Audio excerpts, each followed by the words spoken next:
akomodir sekali terkait dengan beberapa kepedulian baik dari lembaga, dari masyarakat itu sendiri, dan bahkan dari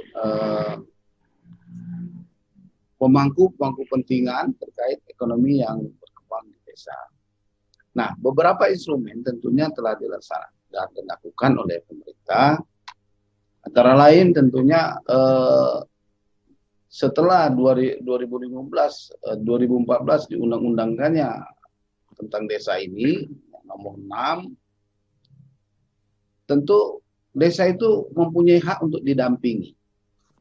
Nah, maka dari itu tentu pemerintah sangat berkepentingan untuk mendampingi itu melalui pendamping-pendamping profesional yang secara istilah disebut di lingkungan pemerintahan desa, yaitu tenaga pendamping profesional. Nah, ini tentu harus dilevelkan. Ada yang namanya pendamping lokal desa. Dan kalau naik level atasnya sedikit itu di kecamatan, yaitu pendamping desa. Nah, pada tataran di kabupaten tentu ini diperlukan tenaga ahli. Tenaga ahli ini ada 6 kategori. Ada yang namanya tenaga ahli pendamping ekonomi lokal, yaitu berkepentingan sekali terhadap pengelolaan BUMDes itu. Nah, ada lagi yang TTG, ada infrastruktur desa, ada juga pelayanan sosial dasar, dan infrastruktur desa, ya selebihnya ada juga yang advokasi untuk desa. Nah, jadi Bapak Ibu peserta ini di kita juga sebetulnya hadir juga, saya lihat tadi di tampilan daftar hadir kita itu dari kabupaten yang sudah terekam oleh kami, itu yaitu dari Banyuasin, pendamping ekonomi lokal itu, tenaga ahli pendamping ekonomi lokal itu Pak Soni Nopian kalau tidak salah. Dan juga Bapak Ibu, yang instrumen berikutnya tentunya pemerintah provinsi juga telah mengakomodir ya keinginan dari bawah, itu ada yang namanya forum Pak. Di samping sekarang ini yang telah banyak melakukan kegiatan-kegiatan terkait BUMDes ini, tentu seperti yang dipimpin oleh Pak Ketuanya Pak Prof ini, yaitu kampus kolaborasi pendampingan BUMDes. Nah, ini ada juga yang namanya forum BUMDes di Sumsel ini. Yang tadi saya juga lihat itu beliau juga hadir di kita ini di apa namanya di webinar ini, yaitu Bu Nelly Maslina ya. Nelly Maslina itu beliau bertugas di Polsri, Politeknik Sriwijaya. Nah, juga di Perum itu juga kita juga sempat dibantu ya, disupport oleh UBD juga, yang rekannya Ibu Desi, yaitu Pak Rabin, tadi sudah kontak sama saya juga, beliau lagi tugas katanya ke Mubah. Nah, beliau juga penggiat desa juga. Dan juga ada juga yang pelaku desa ini yang sudah senior, kami anggap bergabung juga di forum ini, yaitu Pak Umar Hussein. Nah, tentu mereka-mereka ini ya sudah melakukan sinergi yang mungkin masih tataran melakukan rakor atau melakukan kegiatan-kegiatan yang sifatnya masih internal, belum ke lapangan. Nah, Bapak Ibu, kami sedikit menampilkan ya posisi BUMDes di Sumsel sampai dengan 26 Februari sampai kemarin ya. Itu dari jumlah desa kita yang 2.853, BUMDes yang menurut data yang kami catat itu BUMDesnya berjumlah 2.564. Nah, jadi ada berapa BUMDes yang belum tercatat atau memang belum ada. Dan dari 2.564 itu yang telah melakukan registrasi dalam artian ini sudah tercatat di kementerian, di pemerintah pusat itu 2015. Nah, yang belum itu yaitu 5.049. Nah, sedangkan kami kategori ada dua, berkembang dan maju. Di Sumatera Selatan ini yang sudah berkembang artinya sudah betul-betul menggeliat, sudah ada usahanya, sudah ada keuntungan dan sudah sampai kepada kita bisa membayar pengurus BUMDesnya itu dalam artian menggaji atau memberi honor apa istilahnya itu 53. Sedangkan yang maju itu masih tercatat dua, satu di Musirawas, satu juga di Lubah. Nah, itu catatan kami terakhir, Pak. Mungkin sekarang data ini belum diupdate, mungkin bisa lebih dan lanjut slide berikutnya. Nah, Bapak Ibu peserta, ini kami presentasikan jenis usaha. Dari keseluruhan yang dilakukan oleh BUMDes, itu kami pilih menjadi 9 usaha yang kami kategorikan secara umum. Ya, ini bisnis sosial, bisnis penyewaan, bisnis perantara, perdagangan, keuangan, usaha bersama, dan usaha produksi. Nah, kami mencoba ini, artinya ini masih bisa berkembang sebetulnya kalau kita secara bersama-sama memberikan pencerahan kepada BUMDes ini, apa itu melalui fintech, apa itu melalui pelatihan, atau itu melalui informasi-informasi yang terkini kan. Apalagi sekarang ini kita tahu bahwa BUMDes ini betul-betul sudah diperhatikan pemerintah itu, yaitu melalui regulasi terakhir ini, peraturan pemerintah nomor 11 tentang badan usaha milik desa. Ya, lanjut. Nah, Bapak Ibu, ini capaian kinerja usaha BUMDes tahun ini sudah data yang sudah lalu, Pak ya. Karena COVID ini jadi ikut-ikutan juga kita seperti stagnan. Nah, ini gambaran bahwa presentasi omset, keuntungan terhadap modal tahun 2018 dan 2019-nya itu kami lakukan perbandingan saja, artinya ada peningkatan walaupun tidak begitu signifikan. Ya, lanjut.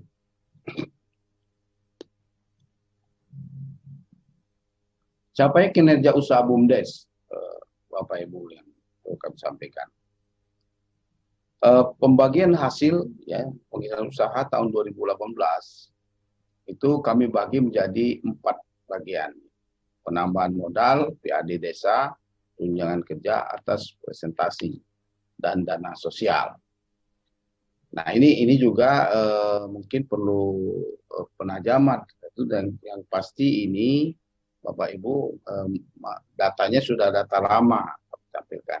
Nah, ya mohon maaf tadi alasannya karena begitu, tadi kami tidak melakukan ini secara update karena beberapa intervensi kita terkait anggaran ini dilakukan beberapa kali refocusing, jadi itu juga mengganggu kegiatan-kegiatan kita untuk melakukan update data-data itu.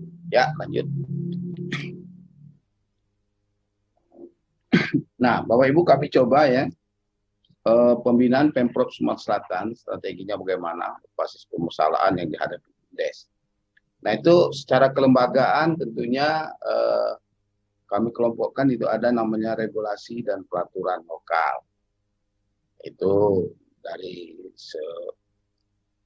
yang kita harapkan sebetulnya sudah harus setiap BUMDes itu memiliki regulasi. Namun ada juga yang belum, dan juga di situ kelihatan sekali yang mungkin menonjol ya itu di Oku Timur. Bapak Ibu, di Oku Timur itu 305 itu sudah dikeluarkan. Artinya kalau desa di Oku Timur itu sudah semua sepertinya. Nah, sedangkan secara organisasi itu bisa kita kita kita lihat. Nah, permasalahan pengembangan usaha. Kami melihatnya ada dua masalah, ya, manajemen dan sumber daya manusia.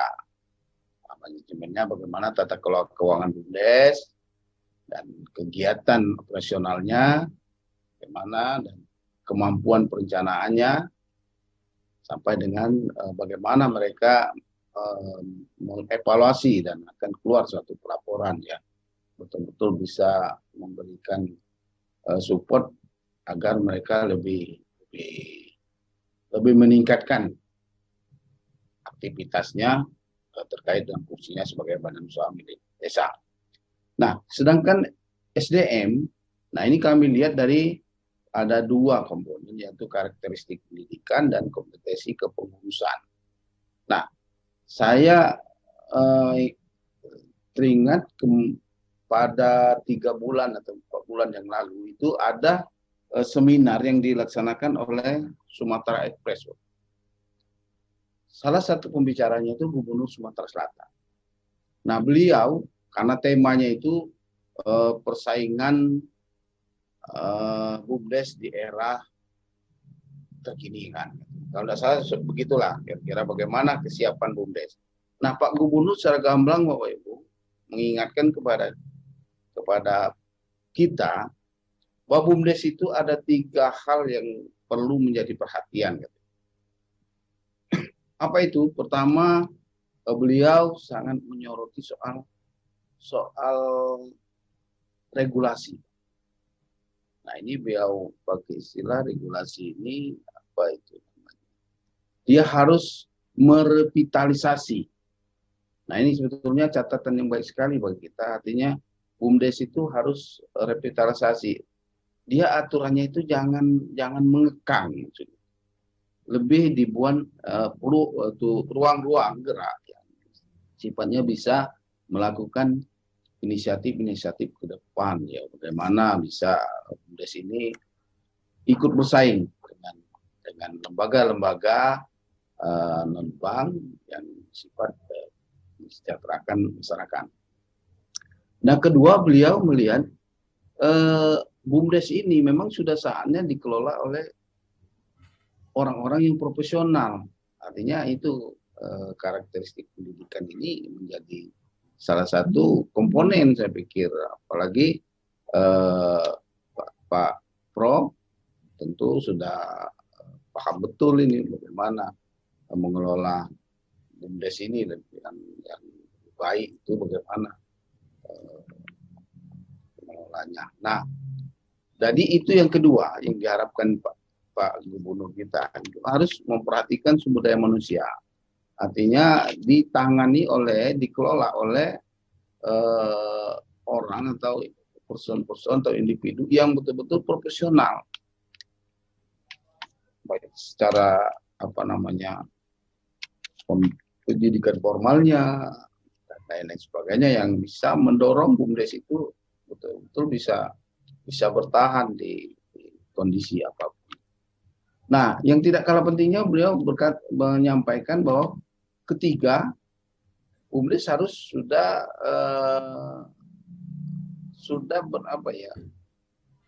berkolaborasi dengan teknologi.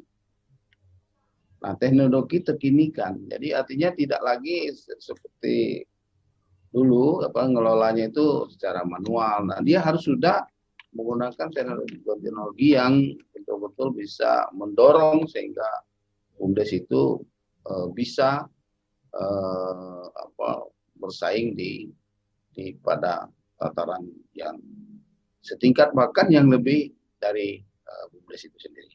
Nah, ada 3 itu yang beliau pesan di dalam seminar itu. Itu menjadi catatan kita semua.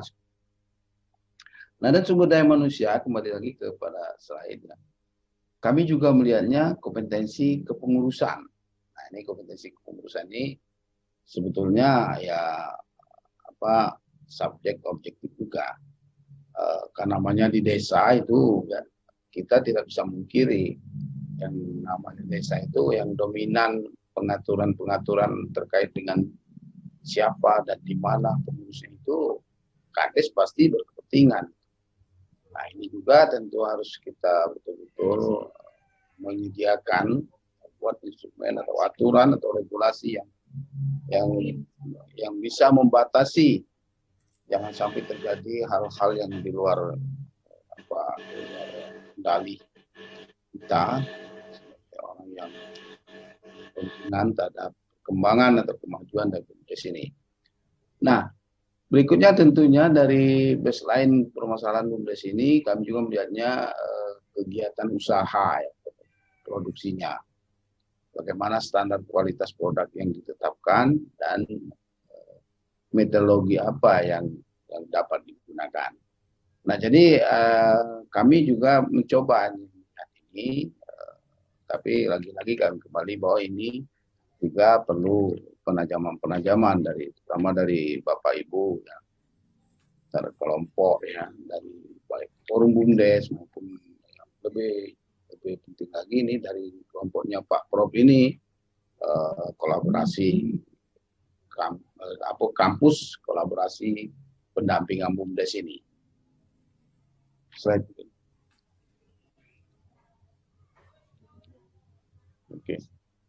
Oke, jadi Bu Desi masih ada waktu kami? Masih ada 2 menit lagi, Pak. 2 menit ya, baik. Nah, jadi itu dari kami mencoba apa strategi atau apa yang telah dilakukan dan apa yang akan dilakukan oleh pemerintah provinsi. Ya, kalau sekarang ini pemerintah provinsi dalam ini DPMD itu akan selalu mengakomodir daripada kegiatan-kegiatan yang sifatnya ingin memajukan BUMDes itu. KKP, forum BUMDes, dan apa yang nanti ada juga yang asosiasi-asosiasi terkait dengan desa. Nah, yang tentu tidak begitu fokus terhadap BUMDes, tapi desa secara pemerintahan. Ini juga menjadi perhatian daripada pemerintah provinsi. Ini di slide berikutnya ini kami coba ya ambil topik strategi pembinaan Pemprov Sumatera Selatan berbasis permasalahan dihadapi yang tadi datanya sudah kami tampilkan ya apa-apa. Nah, tentu pemerintah akan selalu melihat regulasi itu apakah sudah memberikan ruang atau masih menyekat-nyekat. Nah, ini juga harus menjadi diskusi kita bersama juga. Seperti penertiban pergub pembinaan BUMDes, regulasi lainnya yang sesuai kebutuhan. Nah, ini sesuai kebutuhan, artinya kita lihat apa yang betul-betul dibutuhkan dari BUMDes itu. Jadi seperti ADRT-nya bisa saja BUMDes 1 dengan BUMDes 2 itu ada yang spesifik yang tidak bisa disamakan, digeneralisir artinya. Nah, kita juga berkira mengoptimalkan pendampingan. Nah, ini sudah jelas kalau yang KKP ini kan memang sudah jelas apa maksudnya itu jenis kelaminnya sudah jelas dia memang mendampingi BUMDes. Tidak ada bukan mendampingi artinya itu mendampingi secara umum, jelas mendampingi kampus kolaborasi pendampingan BUMDes. Nah, berikutnya tentu kita perlu artinya melakukan peningkatan kapasitas Bapak Ibu ya. Seperti pelatihan keterampilan BUMDes tadi juga sudah kami singgung juga. Dukungan promosi akses modal. Nah, ini tentu tidak bisa dilakukan oleh salah satu saja.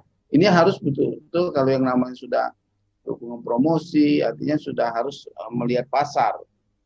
Nah, kalau sudah promosi ini artinya sudah ada produk yang bisa dijadikan kebutuhan masyarakat. Nah, tentu pasarnya harus dilihat. Nah, ini kita harus melibatkan pihak-pihak lain artinya bisa dari dinas perdagangan, dinas perindustrian, nah tentu mereka.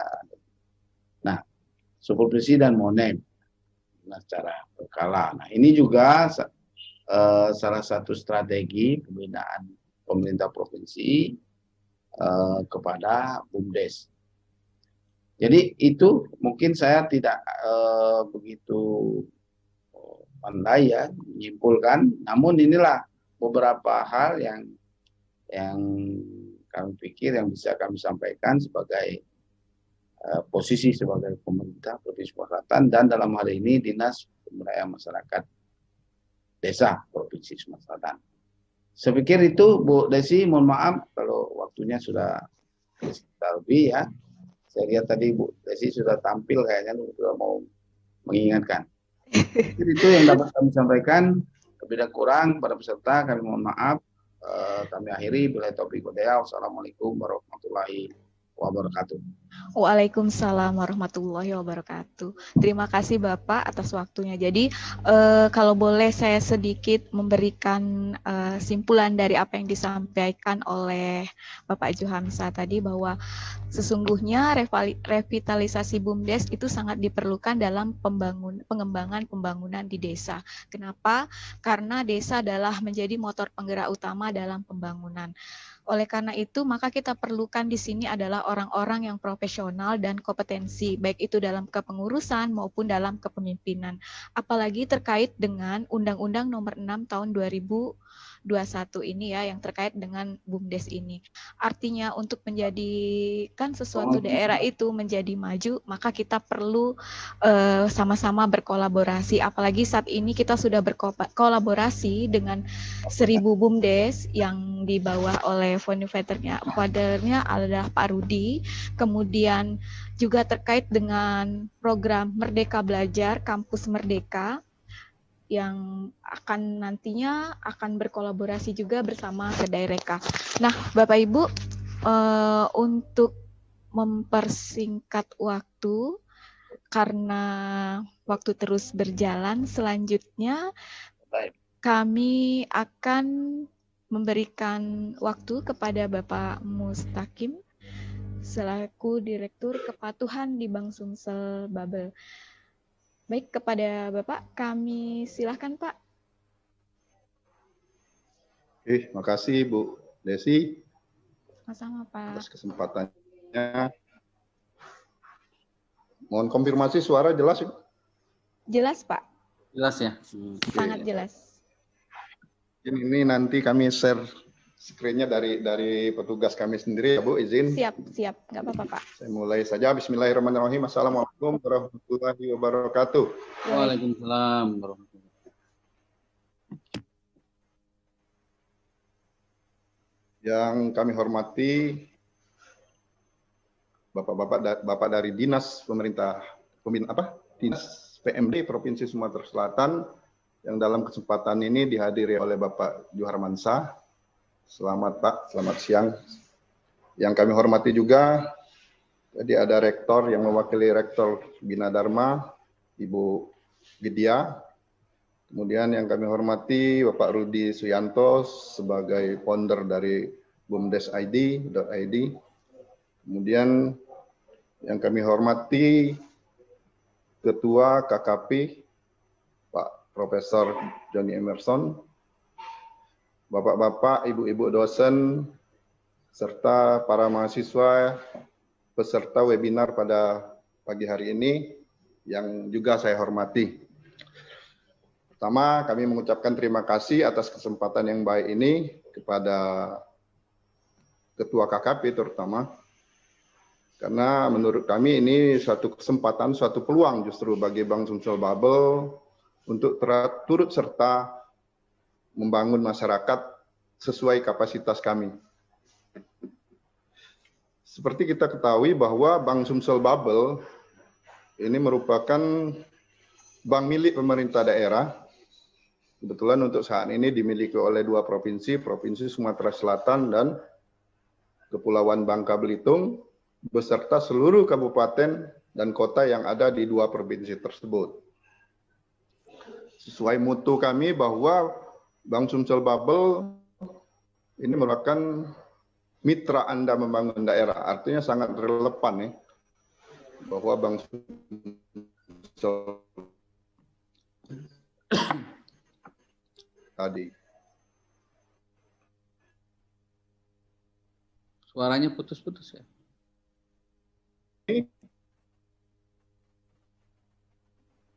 Putus-putus ya? Iya. Jadi saya ulangi sedikit sebagai informasi bahwa saat ini jaringan kerja atau jaringan kantor Bank Sumsel Babel itu terdiri dari kantor cabang dan cabang pembantu untuk kantor besarnya itu. Kantor cabang itu berjumlah 29 kantor, kemudian ditambah dengan 54 kantor cabang pembantu yang istilahnya siap melayani terutama dari sisi pembiayaan atau perkreditan kepada masyarakat untuk semua lapisan. Masuklah BUMDes dan anggotanya. Nah, di dalam pembiayaan ini Bank Sumsel Babel memang memiliki berbagai produk sebenarnya, produk pembiayaan atau kredit sesuai dengan kebutuhan atau bidang usaha yang akan dibiayai. Namun dalam kesempatan ini kami mencoba mencari salah satu alternatif yang relevan dengan pemberdayaan dari BUMDes dan anggotanya. Nah, salah satunya yang menurut kami sangat relevan yaitu pembiayaan di bidang usaha mikro, kecil, dan menengah, dan yang lebih sederhana lagi atau lebih khusus lagi karena berkaitan dengan suku bunga, kemudian program pemerintah dan kuota yang cukup besar yang dimiliki oleh Bank Sumsel Babel, yaitu yang akan kami perkenalkan berikutnya ini ya terkait kredit usaha rakyat. Nah, KUR ini memang program pemerintah di mana Bank Sumsel Babel setiap tahunnya itu mendapat kuota yang relatif besar untuk Provinsi Sumatera Selatan ini. Untuk tahun 2021 ini kita memiliki kuota sebesar 550 miliar. Itu untuk tahap awal. Apabila dalam realisasinya 550 miliar ini sudah tercapai, artinya Bank Sumsel Babel memungkinkan untuk meminta tambahan kuota kepada pemerintah pusat, dalam hal ini Kementerian Koperasi dan UKM. Nah, sehubungan dengan itu, dalam kesempatan ini kami perkenalkan KUR ini supaya mungkin sasarannya ini kepada BUMDes dan anggotanya. Mungkin untuk para Bapak Ibu dosen atau yang di luar anggota BUMDes itu sebagai pengetahuan bahwa memang fasilitas KUR ini sebenarnya sudah relatif lama berjalan, namun belum banyak yang memahami, belum banyak yang memanfaatkan fasilitas ini.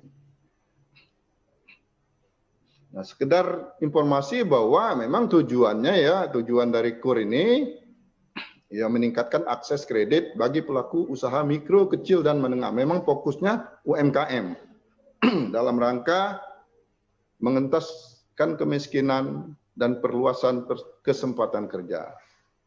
Definisinya juga bahwa kredit ini bisa kredit modal kerja maupun kredit investasi, boleh untuk individu maupun badan usaha atau kelompok usaha.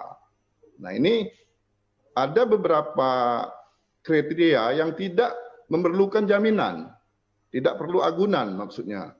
Untuk jumlah-jumlah tertentu, misalnya yang kategorinya, ini kan ada 3 kategori KUR ini, kategori super mikro, itu yang nantinya yang jumlahnya maksimum sampai dengan 10 juta, kemudian kecil, mikro, tadi super mikro, kemudian mikro itu dari 10 sampai dengan 50 juta, nah sampai dengan 500 juta, itu antaranya di atas 50 sampai dengan 500 juta, itu kita kategorikan KUR kecil. Nah, yang untuk KUR kecil ini masih memerlukan agunan tambahan.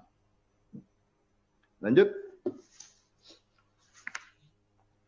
Nah, untuk pemanfaatan KUR ini, kredit usaha rakyat ini, itu permohonannya tidak terlalu rumit, mekanismenya juga sederhana, cukup dengan mengajukan permohonan, kemudian KTP, dilengkapi dengan izin usaha. Izin usahanya juga tidak terlalu rumit, kalaupun belum ada yang permanen, kita bisa menggunakan surat keterangan dari pemerintah daerah setempat.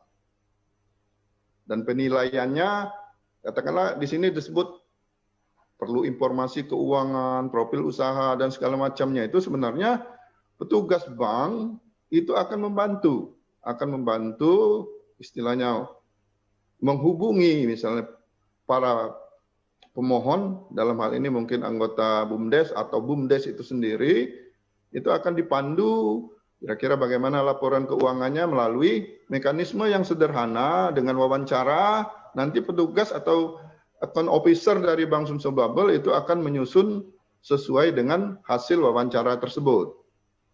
Nah, begitu juga selanjutnya terkait dengan persetujuannya, ini kita sudah atur supaya tidak terlalu rumit ataupun terlalu panjang, maka kita berikan kewenangannya kepada cabang pembantu dan kantor cabang di daerah masing-masing. Kalau kita lihat dari syarat dan ketentuan seperti yang ditampilkan ini kan di penerima kreditnya itu ada tiga jenis kur ini, kur super mikro, kur mikro, dan kur kecil. Nah, untuk penerimanya, untuk kur kecil seperti ini, artinya UMKM, boleh perorangan, boleh kelompok, boleh ibu-ibu rumah tangga untuk kur super mikro ini, dan untuk kur mikronya boleh juga perorangan atau kelompok. Kemudian yang syarat yang paling penting itu para calon debitur kur ini tidak sedang menerima kredit atau pembiayaan lainnya kecuali kur pada penyalur yang sama, maksudnya bank yang sama, KPR, kredit atau kendaraan, kartu kredit itu masih diperkenankan. Nah, yang penting jangan sampai ada menikmati kredit di luar ini, apalagi kondisinya dalam kondisi yang tidak lancar, sehingga dia tercatat di banknya blacklist istilahnya itu. Nah, itu tidak bisa kita akomodir. Kemudian juga masalah jenis tadi sampai dengan 10 juta itu kategorinya kita katakan super mikro yang tidak perlu jaminan. Kemudian kur mikro itu sampai dengan 50 juta, di atas 10 juta. Itu juga sebenarnya ketentuannya itu tidak ada jaminannya. Kemudian untuk kur kecil itu sampai dengan 500 juta, di atas 50 itu masih memerlukan jaminan. Kriteria lama usahanya itu yang sebenarnya kita patok kalau dia sudah berjalan 6 bulan lebih. Hanya untuk super mikro itu usaha yang berjalan kurang dari 6 bulan itu masih memungkinkan. Nah, jadi sangat sederhana Pak, memang dikemas sederhana karena program KUR ini memang tujuannya untuk membantu masyarakat yang usahanya tergolong UMKM. Lanjut. Jangka waktu, terkait jangka waktu, itu ada jangka waktu maksimumnya itu sampai dengan 3 tahun untuk super mikro dan mikro, dan bisa diperpanjang menjadi 4 tahun. Itu tergantung juga apakah itu kredit modal kerja atau investasi. Untuk investasi justru waktunya lebih panjang. Suku bunga saat ini berlaku 6% efektif. Ini jadi 6% itu berdasarkan sisa hutang. Artinya kalau utangnya diangsur, kreditnya diangsur, bunganya akan lebih kecil realisasinya. Tapi kalau pokok hutangnya dibayar sekaligus, kayak kredit Yarnen, bayar panen, itu bunganya setiap bulannya itu tetap. Karena tidak ada angsuran pokok. Nah, 6% ini saat ini relatif murah lah.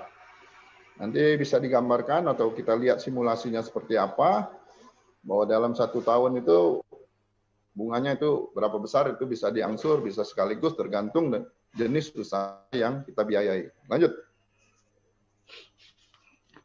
Nah, ini sekedar flowchart, memang sifatnya agak teknis, memang arahnya ini ke calon debitur.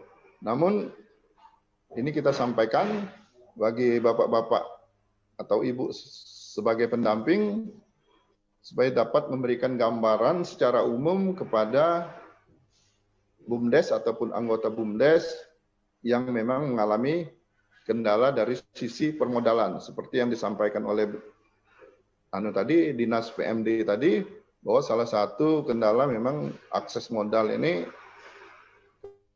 dihadapi oleh UMKM, dan inilah salah satu alternatif yang bisa kita tawarkan, dan kami yakin ini tidak memberatkan para peminjam. Nah, ini salah satu sebenarnya flowchart yang kita tampilkan ini ya, ini sistem cluster atau sistem kelompok yang pernah kita lakukan di daerah Musi Banyuasin, artinya melibatkan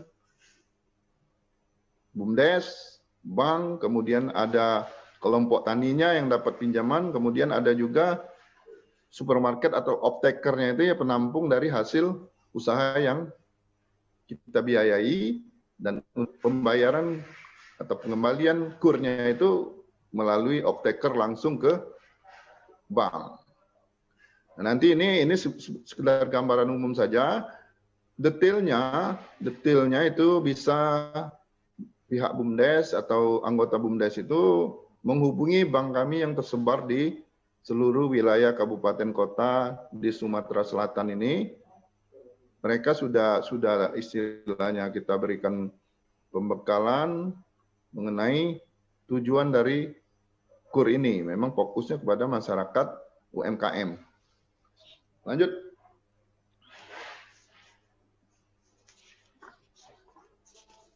Saya rasa ini lanjut saja karena ini sudah terlalu teknis. Ini persyaratannya juga sangat sederhana, tidak terlalu rumit. Kemudian ini contohnya bisa diminta langsung ke kantor cabang kami atau cabang pembantu yang ada di tempat masing-masing, sehingga semuanya itu istilahnya tidak lagi dibuat rumit, supaya masyarakat yang selama ini belum pernah berhubungan dengan bank itu bisa istilahnya bisa terbantu, bisa difasilitasi dengan tetap mempedomani aturan yang berlaku. Jadi jangan sampai petugas bank ikut membantu masyarakat tetapi di belakangnya ada embel-embel yang dilarang itu. Nah, itu tolonglah jangan sampai itu terjadi. Artinya masyarakat juga harus mengetahui atau memahami bahwa tidak ada imbalan ataupun yang lain-lain yang dalam tanda kutip tidak resmi itu, dan itu kita sudah tanamkan ke seluruh pegawai bahwa itu tidak boleh dan tidak diperkenankan. Jadi selama tidak ada aturannya itu tidak boleh ada pungutan. Mungkin itu. Lanjut, izin usaha ini, izin usaha juga ini sangat sederhana dibuat melalui kepala desa atau lurah setempat, itu sudah cukup. Yang penting memang realita atau realistisnya di lapangan, usahanya itu memang ada dan bisa kita lihat langsung. Ada petugas kami untuk menganalisa seberapa besar kebutuhan masing-masing usaha, seberapa besar kemampuan pengembalian kreditnya sehingga tidak ada kemacetan di kemudian hari. Lanjut. Nah, ini simulasi atau formulasi dari angsuran atau pengembalian KUR di Bank Sumsel Bubble ini yang di atas ini kita anggap mengangsur pokok dan bunga, kemudian yang di bawah ini pembayaran pokok dan bunganya itu sekaligus di akhir masa kredit, dan ini biasa kita terapkan di Yarnen atau pertanian, misalnya pertanian bayar waktu panen, KUR Yarnen. Kalau yang di atas ini bisa kita terapkan untuk modal kerja maupun untuk investasi. Jadi angsuran bulanannya seperti ini. Nah, kalau kita perhatikan, contoh saja untuk yang di bawah ini, yang Kuryarnen ini, untuk pinjaman 5 juta, bunga tiap bulan 6%, karena ini seluruh pokoknya kena terus, karena tidak ada angsuran kan. Jadi 25.000 sebulan. Nah, begitu 6 bulan dia harus bayar atau kembalikan 5.150.000. Artinya 6 bulan bunganya hanya 150.000, Pak. Kalau 12 bulan 300.000 bunganya untuk 5 juta. Artinya ini sangat-sangat kecil kalau kita bandingkan dengan bunga komersial bank atau bunga di luar bank. Kan ada juga yang ekonomi di luar bank itu yang berjalan, mungkin bunganya lebih besar dari ini. Nah, hal-hal inilah mungkin perlu diketahui oleh masyarakat UMKM, baik itu sebagai BUMDes-nya ataupun anggota BUMDes-nya. Saya rasa ini cukup menarik, sayang kalau tidak dimanfaatkan, dan kami dari Bank Sumsel Bubble siap mensupport ini selama memang ini sudah terkomunikasi, sudah memenuhi aturan yang berlaku, kami siap support. Dan sebenarnya kita sudah komunikasi ke Pak Profesor John kemarin, ternyata memang dari Bank Sumsel Bubble saat ini untuk menyambut peluang ini, dan ini setelah ini sudah barang tentu kemarin saya instruksikan kepada unit bisnis, unit kredit untuk proaktif menjemput atau memanfaatkan peluang ini. Mungkin itu dari kami. Masih ada waktu atau sudah habis? 1 menit lagi, Pak. 1 menit lagi, Pak.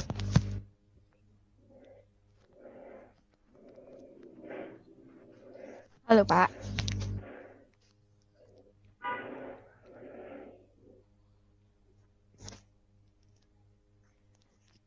Baik, Bapak Ibu, kayaknya Pak Mustaqim terkendala sinyal. Pak Mustaqim bisa didengar?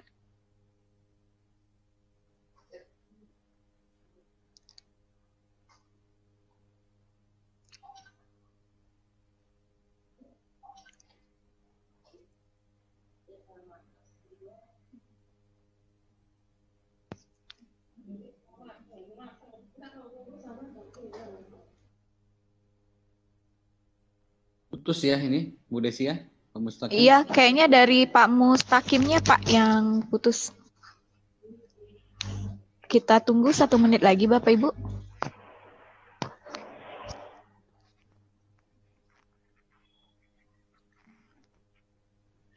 Baik, Bapak Ibu, kayaknya materi yang disampaikan oleh Pak Mustaqim itu sangat menarik sekali, bahwa saat ini Bank Sumsel Bubble juga sesuai dengan slogannya, dengan mutunya adalah mitra pembangun daerah. Artinya dalam hal ini kita sebagai pendamping BUMDes nanti, mungkin kita bisa juga bersama dengan Bank Sumsel Bubble untuk bagaimana kita mendampingin BUMDes-BUMDes yang ada di Sumatera Selatan. Dan kita tahu bahwa dengan jumlah BUMDes 3.400 sekian itu adalah merupakan sangat besar ya, dan itu tidak akan mungkin dikerjakan oleh 1 atau 2 kampus saja. Dan mungkin Bapak Ibu yang baru bergabung ini belum mengetahui apa itu kolaborasi kampus pendamping BUMDes. Bahwa di sini adalah kita, halo Pak. Nah, ya kita lanjut lagi ke Pak Mustaqim. Ya, silakan Bapak. Saya ulang sebentar masalah silakan, formulasi Pak. tadi, Bu. Silakan. Mungkin Bu Pika di slide-nya dimundurkan dulu.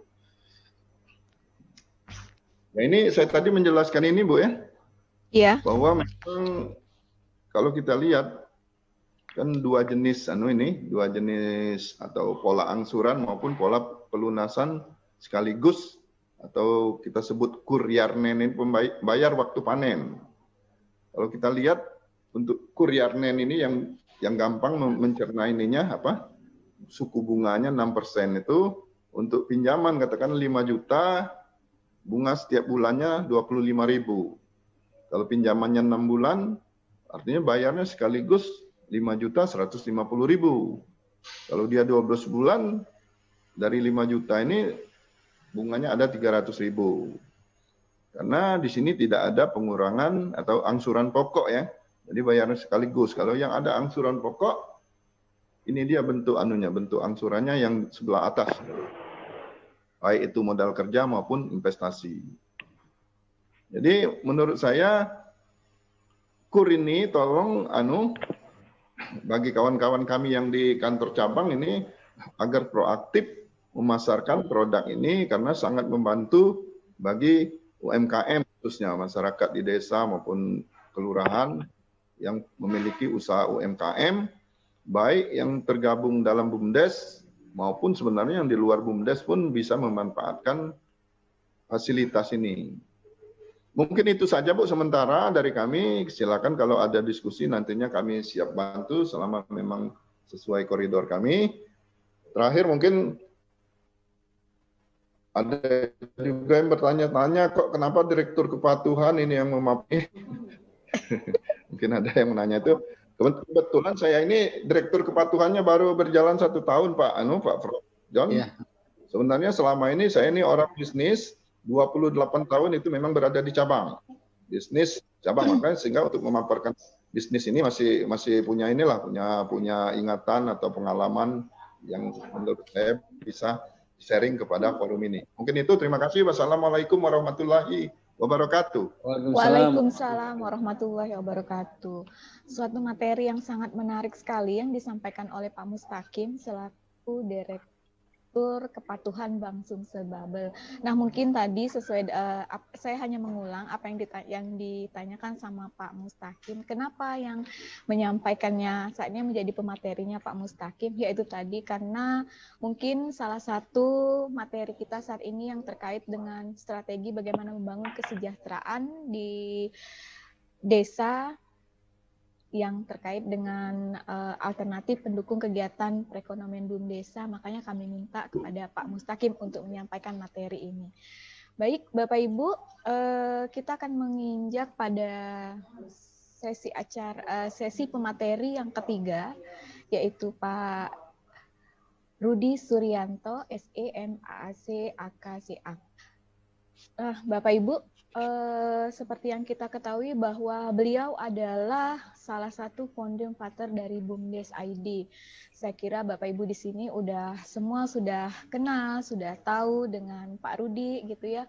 Dan mungkin Bapak Ibu kemarin yang ikut dalam pembukaan peresmian kedai Reka yang disampaikan oleh Dikbud bersama dengan Mas Raka juga. Beliau juga hadir saat itu. Dan saya juga menghimbau kepada Bapak Ibu, apakah sudah mendaftar di BUMDes ID dan juga di Kedai Reka. Karena itu merupakan salah satu bagaimana kita baik kita sebagai dosen maupun mahasiswa untuk ikut berkolaborasi terhadap pembangunan di pedesaan. Selain itu juga terkait dengan kurikulum Merdeka Belajar dan Kampus Merdeka. Lagi-lagi kita sudah merdeka, tapi kita masih disuruh ikut yang namanya kurikulum Merdeka Belajar dan Kampus Merdeka. Yang seyogianya itu adalah salah satu implementasi atau program pemerintah untuk membangun bagaimana mahasiswa dan masyarakat itu sama-sama memiliki kompetensi yang baik dan bagus dalam membangun negara Indonesia ini, khususnya di Sumatera Selatan. Baik, selanjutnya kami berikan waktu kepada Pak Rudi Suryanto. Selamat pagi menjelang siang Pak Rudi. Terima kasih atas waktunya. Ya. Silakan Bapak. Oke, Assalamualaikum warahmatullahi wabarakatuh. Waalaikumsalam warahmatullahi wabarakatuh. Bahagia sekali hari ini bisa diundang di tengah-tengah Bapak Ibu dosen di kolaborasi kampus pendamping BUMDes. Salam hormat sebelumnya kepada Pak Yul Harmansyah dari PMD Sumatera Selatan, salam hormat Pak. Saya yakin kalau dengan pendataan yang sangat lengkap dari PMD Provinsi, itu akan memudahkan kampus ya. Kami berharap data itu bisa di-sharing di kampus sehingga dosen, mahasiswa tidak kesulitan lagi mencari mitra, baik untuk pengabdian masyarakat maupun nanti kampus Merdeka. Itu Pak harapan kami. Itu yang paling dibutuhkan oleh rekan-rekan dosen. Yang kedua, kami sampaikan terima kasih, salam hormat kepada Prof. Joni Emerson yang tidak pernah lelah untuk membangun Indonesia dari desa di tengah kesibukannya mengawal, menggalang dosen-dosen. Dan saya kira tidak berlebihan juga bahwa dari acara kolaborasi ini kami juga terinspirasi untuk membuat acara-acara yang sama di provinsi lain, Pak. Nah, semoga jadi amal jariah dari Pak Prof. Joni. Kemudian salam hormat juga kepada Pak Mustaqim. Saya kira akan jadi satu hal yang nyata dan sangat ditunggu dibutuhkan kalau Bank daerah Sumsel Babel ini Pak ya, ini berkenan menyalurkan KUR ke BUMDes Pak. Saya kira Bapak akan jadi pahlawan yang ditunggu-tunggu BUMDes, karena BUMDes banyak sekali peluang, sekarang sudah punya badan hukum, dan saya kira tidak ada kendala lagi untuk mendapatkan dana KUR, baik level mikro maupun kecil. Karena di beberapa daerah kami sudah dilapori, BUMDes mendapat KUR ya, karena badan hukumnya sudah disahkan di PP 11 tahun 2021. Kami juga sapa Bu Nelly Mas Nila, Ketua Dewan Pimpinan Wilayah Forum BUMDes Indonesia yang hadir juga bersama kita, Bapak Ibu dosen yang tidak bisa saya sebutkan satu persatu. Terima kasih Bu Desi, Bu Rahmi yang sudah mengorganize acara ini. Oke, karena waktu sangat terbatas, maka kami ingin menyampaikan pokok-pokoknya saja. Mungkin dari saya aja yang share ya, Bapak Ibu ya, biar monggo Pak. Ya, dari saya aja yang share. Udah kelihatan Bu Desi? Sudah. Oke, ya. Jadi saya secara spesifik akan menambahkan materi tentang pasca pengesahan PP BUMDes 11 tahun 2021. Tadi sudah diperkenalkan, saya adalah dosen di Universitas Muhammadiyah Yogyakarta, founder BUMDes ID, kemudian juga sekjen dari Forum BUMDes Indonesia, yang tujuannya adalah menjembatani berbagai pihak, yaitu ABJ GFM, akademik, bisnis, community, government, fasilitator, dan media untuk memajukan BUMDes. Saya kira acara pagi ini merupakan representasi nyata dari berkumpulnya 5 pihak tadi, atau yang kita kenal dengan namanya Pentahelix. Sejak tahun 2017, lewat Rembuk Desa Nasional, 2018 ada Musyawarah Nasional BUMDes. Sebenarnya misi kita cuma 2, Bapak Ibu. 1, pengakuan badan hukum BUMDes, dan bagaimana membangun jejaring BUMDes di seluruh Indonesia. Alhamdulillah setelah 7 tahun, Undang-Undang Desa disahkan lewat PP 11 2021, pengakuan badan hukum itu semakin kuat dan sudah menjadi sah. Itu perjalanannya panjang, saya kira hanya orang yang tidak bersyukur kalau ada BUMDes tidak memandang ini sebagai sebuah lompatan yang besar. Atau mungkin bagi orang yang tidak paham, ini tidak bisa mensyukuri apa sih artinya badan hukum bagi BUMDes. Yang kedua adalah bagaimana momentum ini untuk kemudian kita menghimpun ya BUMDes di seluruh Indonesia, karena BUMDes ID fungsinya ada 4, yaitu yang pertama adalah agregasi, yaitu menghimpun BUMDes di seluruh Indonesia. Yang kedua kurasi, yaitu menilai kesehatan usaha dan kelayakan produk, kita akan mengeluarkan rating. Yang ketiga adalah inkubasi. Inkubasi itu ada 3 fase, pelatihan, pendampingan, dan kemitraan. Dan terakhir adalah bagaimana membangun ekosistem bisnis bagi BUMDes-nya, yang saya kira tema hari ini sangat tepat. Sejak awal kami melakukan secara digital, dan kalau Bapak Ibu baca di PP BUMDes yang terbaru, itu ada hal yang menarik di tujuan BUMDes, yaitu di pasal kedua, itu disebut bahwa BUMDes ini, pasal 3, poin E, itu BUMDes, salah satu tujuan BUMDes itu adalah mengembangkan ekosistem ekonomi digital di desa. Nah, saya ada 6 hal yang pengen saya sampaikan, mungkin secara cepat karena waktunya terbatas. Yang pertama, BUMDes ini saat ini memiliki momentum karena dia sudah jadi badan hukum. Badan hukum ini tidak dibatasi wilayah administratif. Sebelumnya BUMDes ini masih berada di lokal skala desa, tapi nanti setelah punya badan hukum, maka BUMDes di Papua itu bisa bekerja sama dengan BUMDes di Aceh, BUMDes di Maluku, atau desa di Maluku bisa sepakat dengan desa di Muara Enim untuk bergabung menjadi BUMDes bersama. Wilayah administratif menjadi hilang. Jadi Bapak Ibu bisa bayangkan, sekarang ada 1.000 desa yang sepakat membuat BUMDes bersama. Masing-masing itu nanti akan berkomitmen saham 100 juta, berarti akan 100 miliar. Artinya kita harus menyambut kedatangan era baru bahwa BUMDes ini ketika sendiri, berjalan sendiri itu kecil-kecil, tetapi ketika berhimpun ini akan jadi satu kekuatan yang besar. Yang kedua, pandemi ini mengajarkan yang mengakar di bawah itu yang bertahan. Yang back to basic itu justru yang malah bertahan. Ini menyadarkan desa kembali untuk membangun basis produksi pangan. Kembali tanam apa yang bisa dia makan apa yang dia bisa tanam. Nah ini sekarang terjadi di mana-mana, warga kembali menanam. Di Bali yang dulunya hanya bertahan dari wisata, sekarang kembali bertani. Di Jogja ini karena wisatawan nggak datang, semua orang sekarang bertani, menanam, beternak, kembali ke jati diri kita, menguatkan ketahanan pangan. Karena 5-10 tahun ke depan, isunya kita itu isu ketahanan pangan. Dan potensi terbesar di situ. Kita punya 270 juta, itu makan sekali 3 hari, itu pasar yang sangat besar.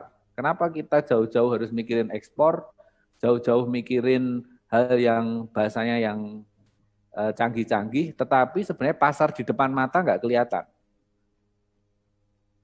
BUMDes ini saya yakin belum ada yang bisa menguasai pasar desanya sendiri. Coba dihitung di sensus warganya ada berapa, misalnya ada 1.000 KK, itu masing-masing menurut survei kita sebulan mengeluarkan 1 juta untuk makan, listrik, pulsa, dan lain sebagainya. Berarti ada 1 miliar yang berputar di desa itu. Nah, BUMDes dapat berapa? Bulan Maret ini ada bantuan BLT 18,4 triliun. Pertanyaan saya, BUMDes dapat berapa? Lah kalau BUMDes saja nggak bisa menguasai pasar di desanya masing-masing, jangan bermimpi terlalu jauh. Back to basic, ya. Yang ketiga ini sebenarnya akan ada tren, ya, BUMDes ini saling konsolidasi, saling berjejaring. Nah, untuk itu kemudian apa yang perlu disiapkan, strateginya bagaimana, mengapa BUMDes harus kolaborasi, dan inilah sebagai bentuk pertumbuhannya, munculnya ekonomi-ekonomi baru. Pandemi ini ada jutaan orang yang di PHK, di sisi lain mereka dapat banpres produktif, maka lahir jutaan wirausaha baru.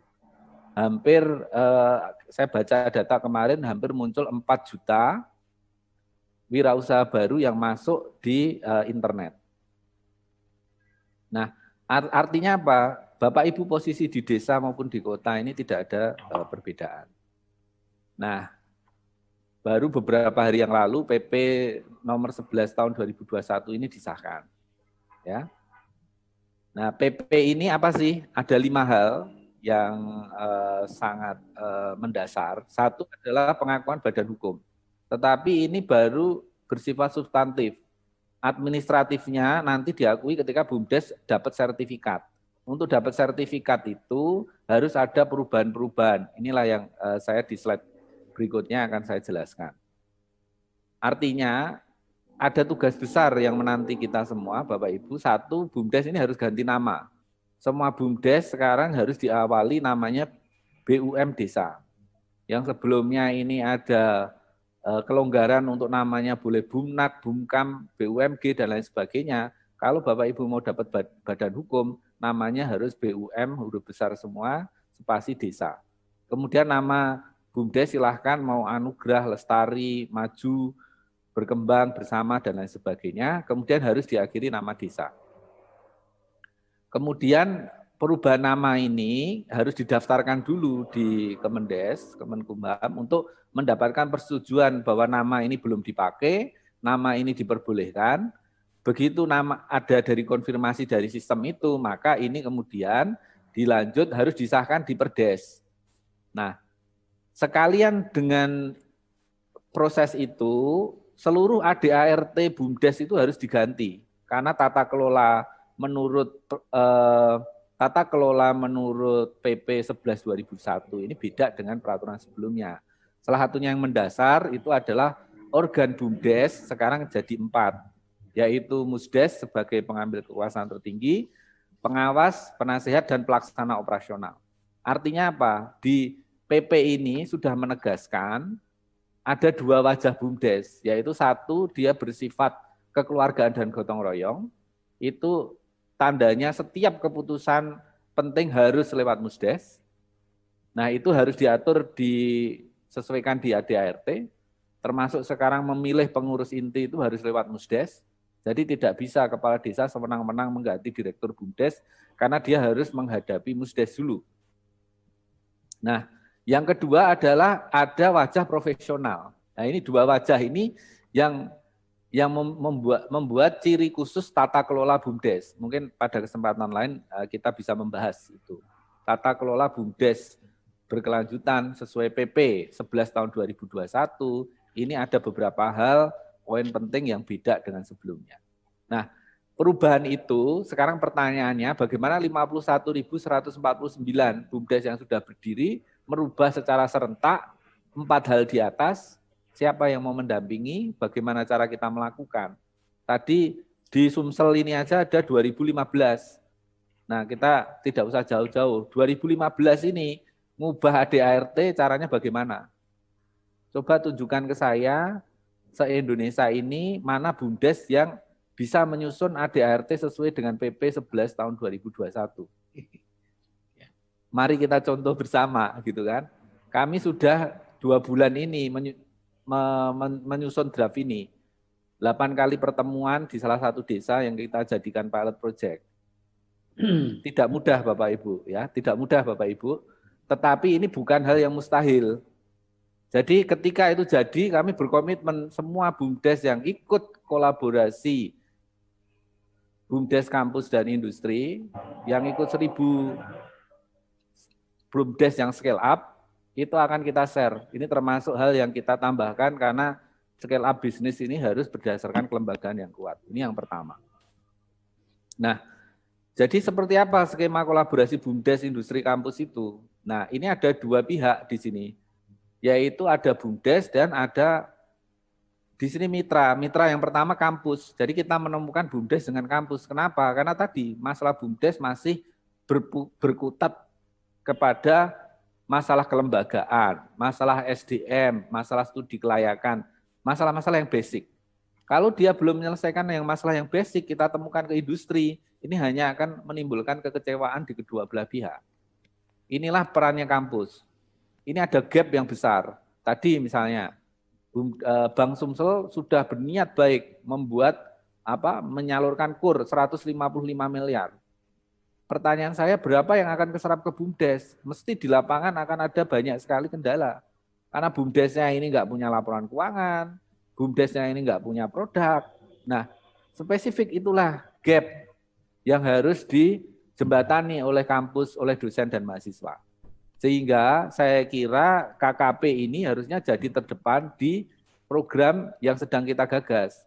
Minggu depan kita akan membuat satu perlakuan khusus. Siapa yang mengajukan satu paket, yaitu BUMDes dengan pendampingnya, atau kampus dengan BUMDesnya, itu yang akan kita proses. Karena Bapak Ibu kami sekarang kejar banyak pihak. Dikti Kedareka ngejar kami setiap saat, Kemendes ngejar kami, Bapak Ibu dosen ini nge-WA kami sampai jam 1 malam, 12 malam, kapan Pak ini kapan, BUMDes juga ngejar.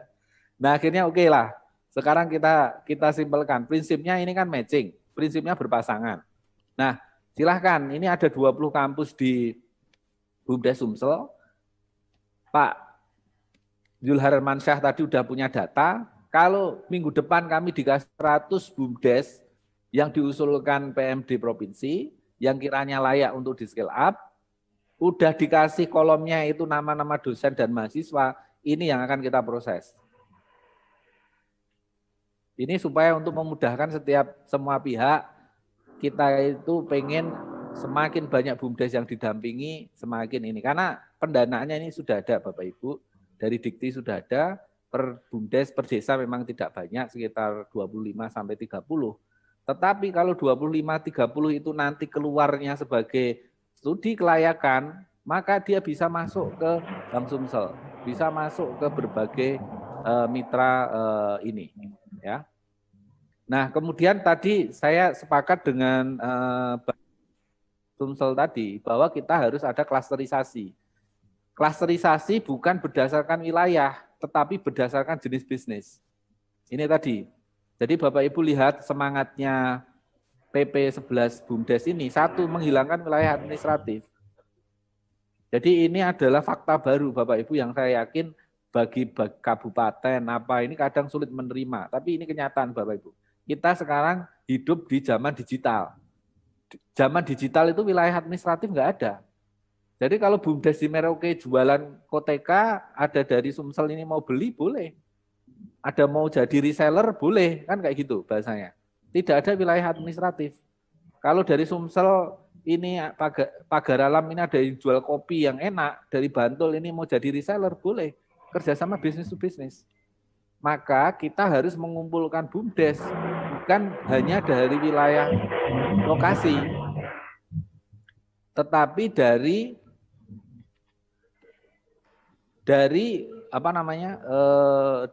klasterisasi bisnis. Dan menurut kami yang jalan berkelanjutan, bahkan di pandemi jalan itu ada 6 ini. Pengelolaan sampah, produk pangan, pasar desa, wisata desa, energi dan air bersih, dan jasa keuangan. Silahkan di situ. Kemudian masalahnya sama dengan tadi yang disampaikan Pak Zulharmansyah, identifikasi masalahnya mesti ini. Penguatan kelembagaan, manajemen, produk layanan, transformasi digital, peningkatan akuntabilitas, dan mencari off-taker tadi, kemitraan strategis. Tapi off-taker itu tidak akan pernah mau kalau BUMDesnya dia ribut sendiri, ya, lembaga status hukumnya belum kuat, kelayakannya belum ada, laporan keuangan nggak punya, ya siapa yang mau bermitra dengan organisasi seperti itu? Nah,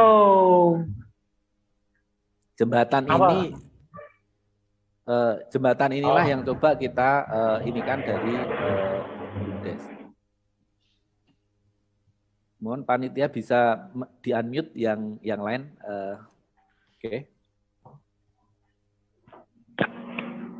Oke. Kemudian untuk scale up BUMDes ini sekarang sudah ada 1.526 yang daftar. Sumsel ini termasuk yang kurang dibandingkan provinsi yang lain. Tetapi belum terlambat tadi, silahkan kalau minggu depan ini dipaketkan aja. Ya, karena kita ini sekarang mematchingkan ini ada kemungkinan gitu kan. Kita dapat 1.526 BUMDes, di sisi lain kita sekarang ada 200 tambah 700, ada 1.000 yang sudah daftar dosen untuk TOT. Bisa jadi antar provinsinya itu enggak match, ya. Contoh di Sumsel, dosennya lebih banyak yang daftar daripada BUMDes. Padahal di tempat lain itu mesti BUMDesnya yang lebih banyak daripada dosen. Baru di Sumsel ini yang BUMDesnya ini yang kurang. Ini kan menurut saya ironis gitu kan ya. Kampusnya udah siap gitu kan. BUMDes ini BPD Babel ini, Sumsel Babel udah siap, tapi BUMDesnya yang belum siap. Nah ini yang harus dikejar. Udah sekarang dimatchingkan. Kalau 20 kampus ini masing-masing ngasih 5 dosen, itu kan ada 100 dosen. Nah cari dimatchingkan aja di Sumsel. Jadi jalan satu paket. Ini Pak kolaborasi dari Sumsel. Sekian kampus, sekian BUMDes 100. Nah nanti kita tinggal administrasikan untuk masuk di Kedereka. Ya, gitu. Jadi kemudian latar belakangnya, kenapa kok kita tadi mengusulkan inovasi? Kampus itu gudangnya orang pinter. Kampus itu sumber dayanya, resourcesnya luar biasa banyak. Tetapi saya istilahkan kayak gini, kita harus pahami desa ini sudah dibantu banyak, ketimpangan itu masih ada. Masih lebih tinggi kemiskinan yang ada di desa daripada di kota. Nah parahnya ketimpangan di desa ini masih lebih tinggi. Padahal apa dipin tongkat itu di desa itu udah jadi pohon. Tongkat itu di desanya di areanya masih luas, air di desa. Sehingga kalau bahasa saya gini, ulama besar itu nyampaikan bunyi yang haram itu adalah kalau piring kita berdenting dan tetangga kita yang kelaparan itu mendengar. Nah, saya khawatir kampus-kampus ini termasuk piringnya yang berdenting, tetapi desa-desa itu masih berada dalam kondisi yang kurang bagus seperti ini. Kampus. Kalau ada kampus kok tidak tergerak turun ke desa, itu tidak berlebihan kalau kita tanyakan moralitasnya dia ada di mana. Kan kayak gitu. Nah, kemudian masalahnya bukan di dana, Bapak Ibu. Ini nah, Bapak Ibu, lalu melebihi. Jadi semua industri itu terseok, semua industri anjlok kecuali pertanian dan pangan. Pertanian pangan justru meningkat. Alokasinya 50 triliun, malah penyerapan tahun lalu di masa pandemi 55,9 triliun. Berarti masalahnya bukan dana. Menurut kami masalahnya adalah dua, ya. Di sini adalah asimetri informasi, yaitu literasi data yang rendah, literasi keuangan yang rendah, dan di situ tidak connect ya antara pabrik dengan desa ini, informasi nggak connect sehingga tengkulak ini tumbuh subur, dan pola perilaku keuangan warga desa itu yang nggak ngerti jangka pendek, jangka panjang, pengeluaran investasi, belanja, itu yang membuat mereka itu gaya hidupnya itu gaya hidup yang defisit, bukan gaya hidup yang surplus. Saya bisa pastikan, silahkan disurvei, di desa-desa itu 90% duitnya keluar dari desa itu. Jadi kalau mereka dapat 1 miliar dari dana desa, 900 juta itu dibelanjakan keluar desa. Untuk mereka belanjakan semen, besi, mereka kasih gaji, tapi gajinya itu dibeli untuk membeli pulsa, barang-barang. Nah, bagaimana desa ini bisa sejahtera kalau 90% duitnya itu keluar? Nah, bagaimana duit itu berputar ke desa kecuali dengan BUMDes, kan di situ, ya. Oleh karenanya perlu ada penyadaran. Nah, ini yang saya sebut pendekatan yang sistematif kolaboratif. Kita lihat apakah masalahnya di input, apakah BUMDes yang nggak jalan tadi karena modalnya kurang. Lah kalau modal dana desanya cuma 35 juta, mau buat usaha apa? Ini siapa yang ngajari BUMDes desa-desa kok pelit ngasih investasi ke BUMDes itu siapa? Kita harus telusur di situ. Dan harus kita benarkan. Kalau saya di mana-mana pelatihan, kalau Anda mau ngasih dana BUMDes, kalau nggak 100 juta, nggak usah dikasih. Kalau kepala desa tidak mendukung BUMDes, dibubarkan saja. Karena kita harus mendudukkan bahwa BUMDes ini adalah masalah yang serius, jangan dikasih ke orang yang tidak punya komitmen, jangan hanya sekedar untuk menggugurkan kewajiban, biayanya terlalu tinggi. Total investasi ke BUMDes itu 4,5 triliun, Bapak Ibu. selama 5 tahun. Menghasilkan 1,5 triliun. Itu hasil yang luar biasa, tapi hanya dengan 1.000 BUMDes yang maju.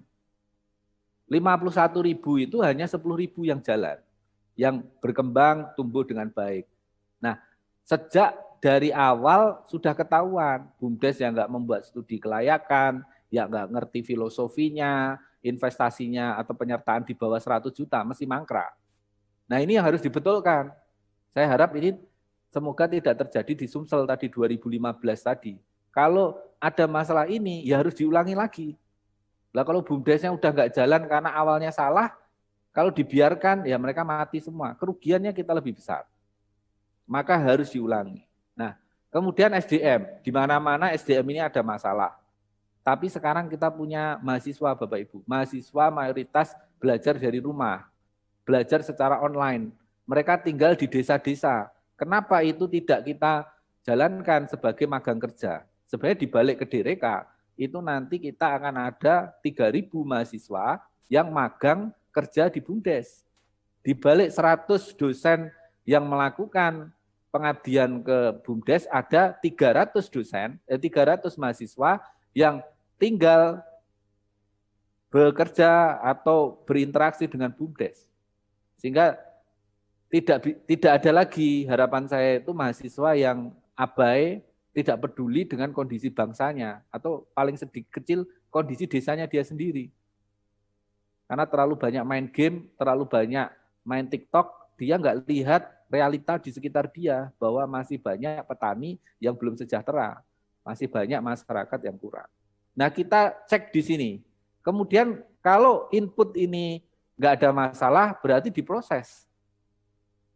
Nah, saya percaya output ini hanya fungsi dari input dan proses. Inilah yang harus kita betulkan dari sisi hulunya. Inilah kampus yang bisa memberi pemetaan terkait dengan apa yang harus dilakukan. Nah, ini teknisnya nanti bisa diikuti pas kita TOT, ya. Ada teknis yang akan kita sharing, tapi kolaborasi kampus dengan BUMDes, dalam hal ini juga dengan BUMDes ID, itu akan ada 2 jalur di sini. Silahkan inovasi kampus, mahasiswa, dosen dengan kreativitasnya, dengan wawasannya, terapkanlah ke desa. Inilah membangun Indonesia sebenarnya, itu membangun dari desa.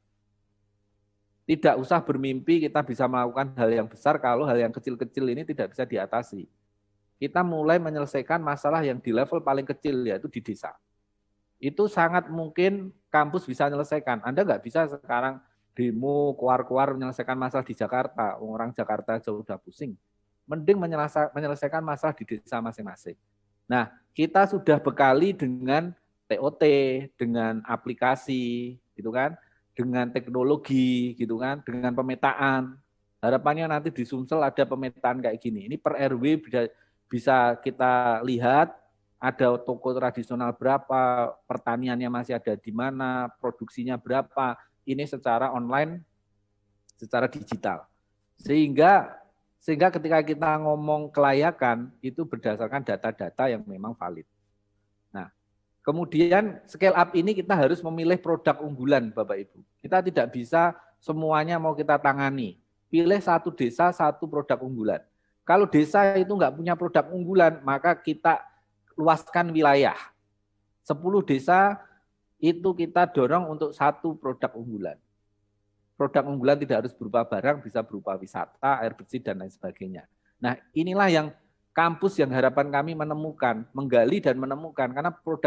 Karena orang desa dia biasanya sulit, kalau ditanya produk unggulannya apa itu sulit. Nah, tanpa produk unggulan, itu kita sulit untuk bersaing, sulit untuk dapat pemasaran. Kalau sulit untuk pemasaran, sekarang dana yang besar itu juga buat apa? Nah, terakhir mungkin karena waktu ya, nanti silahkan bisa untuk ditanya jawab ya. Sehingga kolaborasi BUMDes Industri Kampus ini satu akan membangun satu jejaring di level nasional. Di level kecamatan, di level provinsi, dan di level nasional. Supaya BUMDes ini saling terhubung, harapannya mereka bisa bela beli produk desa, saling menjual produknya antar desa masing-masing. kita mulai dengan lokal, Bapak Ibu. Setiap desa melihat potensi yang ada di lokal, pasar yang ada di lokal. Dengan melakukan sensus ke warga, dia setiap bulan itu butuh apa, belinya di mana, harganya berapa. Nah, sekarang BUMDes bisa memberi penawaran yang lebih baik enggak? Apa yang BUMDes itu satu produk aja bisa masukkan di situ. Apakah beras, apakah garam, apakah gula, apakah kecap, satu produk aja udah cukup. Ya, Bapak Ibu sekarang lihat dia bisa kaya raya. Kenapa kita harus punya banyak produk? Kalau dengan satu produk masyarakat kita bisa sejahtera di situ. Nah, tapi produk ini bisa dipasarkan secara masif, ya. Untuk itu, ya terakhir, untuk itu kita perlu ada standarisasi. Jadi kita perlu ada standarisasi. Inti PP 11 tahun 2021 cuma 2, Bapak Ibu. 1 pengakuan badan hukum, yang 2 ke tata kelola. Tata kelolanya sudah sangat detail, dia punya 2 wajah, profesional dan musyawarah. Di situ diturunkan membuat tata kelola yang unik. Nah, itu kita harus ada standarisasinya. Tadi kita membahas standarisasi ini 5 level. Tidak bisa BUMDes tiba-tiba maju, tidak bisa BUMDes tiba-tiba berkembang. Untuk masing-masing level apa yang diperlukan, itu kita sudah coba petakan, ya.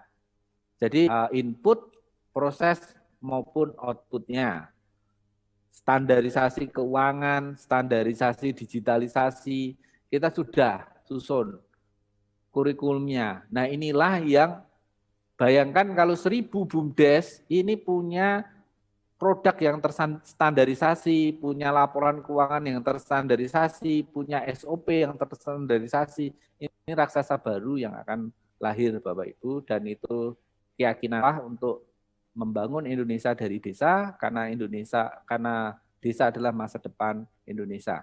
Terima kasih. Wassalamualaikum warahmatullahi wabarakatuh. Waalaikumsalam warahmatullahi wabarakatuh. Wah, ternyata memang benar ya. Desa itu merupakan motor penggerak pembangunan yang ada di Indonesia. Karena dari desa ke desa baru kita bisa bagaimana untuk tahu ya, untuk tentang indeks pembangunan desa menjadi sebuah desa yang menjadi desa yang sejahtera. Begitu ya Pak Rudi ya. Dan ternyata untuk membangun BUMDes itu tidak hanya butuh inovasi, tidak juga harus juga butuh, selain dari inovasi, butuh kolaboratif, adaptif, dan produktif. Jadi maka desa itu bisa berkembang dengan baik. Dan kita sebagai sivitas akademika dari masing-masing universitas, artinya kita bisa membangun desa kita sesuai dengan proporsi dan kompetensi keilmuan kita masing-masing. Sungguh memang sangat disayangkan jika desa itu menjadi terhambat karena pembangunan desanya ya. Dan mungkin juga dalam hal ini bisa ada kaitannya dengan pihak-pihak perbankan, khususnya perbankan yang ada di Sumatera Selatan. Dan kita tahu sesuai dengan slogannya bahwa Bank Sumsel Babel memang sebagai salah satu mitra pembangunan yang ada di daerah Sumatera Selatan. Tapi bukan hanya dari pengelola saja, bukan hanya dari mitra perbankan saja, tetapi yang terpenting itu adalah bagaimana kompetensi SDM yang ada di BUMDes itu, sehingga BUMDesnya bisa berjalan dengan baik dan sempurna. Baik, selanjutnya terima kasih Pak Rudi, dan selanjutnya kita akan beralih kepada pemateri keempat, yaitu Prof. Joni Emerson. Panjang sekali ya Prof. gelarnya. Saya sapa saja dengan Prof. Joni. Prof. Joni ini adalah sebagai Ketua KPKP BUMDes Sumsel dan juga sebagai dosen di profesor di Universitas Sriwijaya di Fakultas Hukum. Baik Prof, kepada Prof kami persilahkan.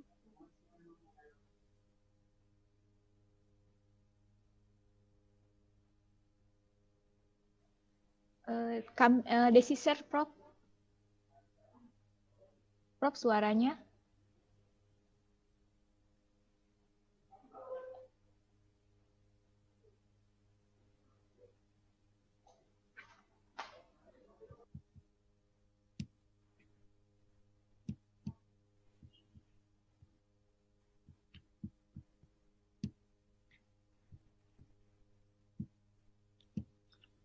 Baik, terima kasih Ibu Desi selaku moderator. Pertama saya ucapkan kembali terima kasih kepada Pak Rudi, Pak Mustaqim, Pak Juwansa. Kita desain section kedua ini ada semacam berpikir secara sistem kita Pak Rudi ya, bahwa untuk bagaimana kita membangun suatu Bundes yang bagus itu kita harus berpikir secara holistik sebagai sistem. Jadi banyak subsistem yang terkait di dalam kaitannya ini. Salah satunya hukum ini. Karena apa? Dengan adanya Undang-Undang Cipta Kerja, dengan adanya PP 1120, semuanya bisa berubah. Ya. Harus disesuaikan, mau tak mau. Jadi ini termasuk tsunami jadinya, bukan tsunami yang di Aceh ya. Sama di Ban PT juga gitu. Ya, saya asesor Ban PT itu pada saat terjadi perubahan standar instrumen itu dari 7 jadi 9, semuanya gelabakan. Semuanya harus diperbaiki. Nah, demikian juga kita kaitan dengan masalah pembangunan pengembangan Bundes ini. Terima kasih sekali lagi Pak Rudi ya. Kemudian juga Pak Juwansa dari PMD dan Pak Mustaqim. Memang kalau kita ingin mengembangkan suatu lembaga, ada 4 faktor yang perlu kita perhatikan sebelum saya masuk sini. Kalau kita ingin mengembangkan suatu lembaga, itu pertama kita harus punya kepentingan. Nah, di hal ini bagaimana political will pemerintah dalam kaitannya dengan pengembangan Bundes ini. Lalu apa kehendak dari pemerintah, kehendak dari pengusaha, kehendak dari masyarakat dalam kaitannya Bundes ini. Lalu apa tujuan yang ingin dicapai? Lalu bagaimana cara mencapai tujuan itu tidak lain dengan unsur kerjasama. Oleh karena itu, pertama yang mungkin yang perlu kita sadari, bagaimana pentingnya legalitas suatu lembaga bisnis itu. Kalau ini belum jelas, ya tidak dijelaskan secara tegas tertulis, itulah tadi lembaga pembiayaan tidak akan mau memberikan semacam pembiayaan karena melontarkan dana itu harus ada kejelasan subjek hukumnya. Di dalam hukum ini ada yang namanya subjek hukum, pendukung hak dan kewajiban. Nah, subjek hukum itu bisa bentuknya manusia kodratis seperti kita pribadi, juga bentuknya badan usaha. Nah, badan usahanya ada 2 macam, badan usaha yang berbentuk badan hukum, ada juga yang tidak. Nah, ini salah satu terobosan luar biasa oleh pemerintah Indonesia. Bagaimana Bundes yang bentuknya usaha kecil, menengah itu bisa dijadikan bentuk badan hukum seperti PT. Selama ini jadi ada semacam perubahan yang mendasar ini Pak Rudi ya, Pak Mustaqim di dalam ilmu hukum khusus hukum perusahaan. Sebenarnya kalau hukum perusahaan itu ya, yang namanya badan hukum itu jelas kita bentuknya kayak PT kan. Nah, yang penting apa? Ada legislasi dari pemerintah. Makanya Bundes ini disetarakan dengan koperasi dia kan. Makanya untuk legalisasinya kementerian terkait dan lalu tetap didaftarkan di Menteri Hukum dan HAM. Yang penting sekarang bagaimana legalitas dan komitmen pemerintah sebenarnya yang harus kita perhatikan.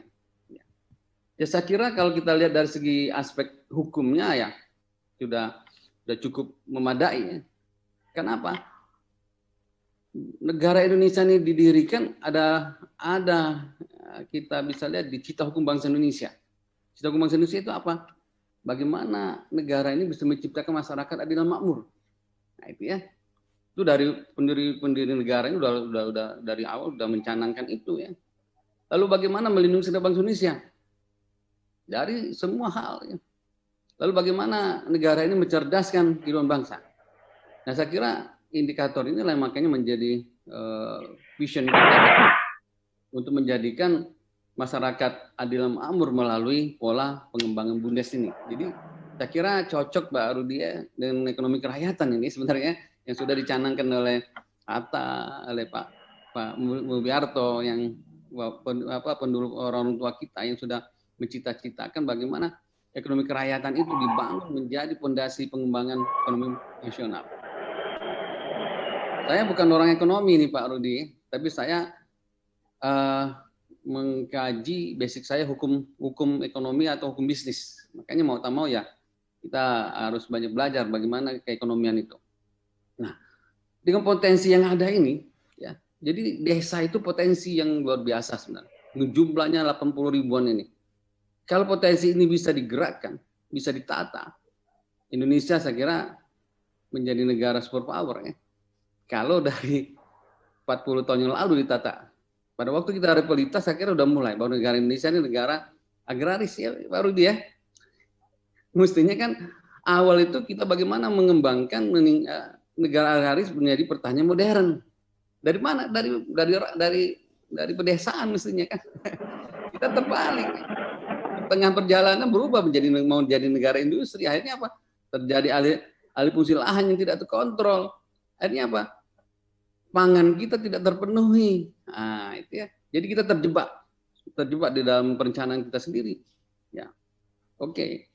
Jadi saya kira ini menjadi titik momen kita bagaimana desa dan kelurahan jumlahnya 80.000 lebih itu ya kita berdayakan dengan pertama kita legalisasikan dulu. Kalau tanpa itu tidak punya kekuatan.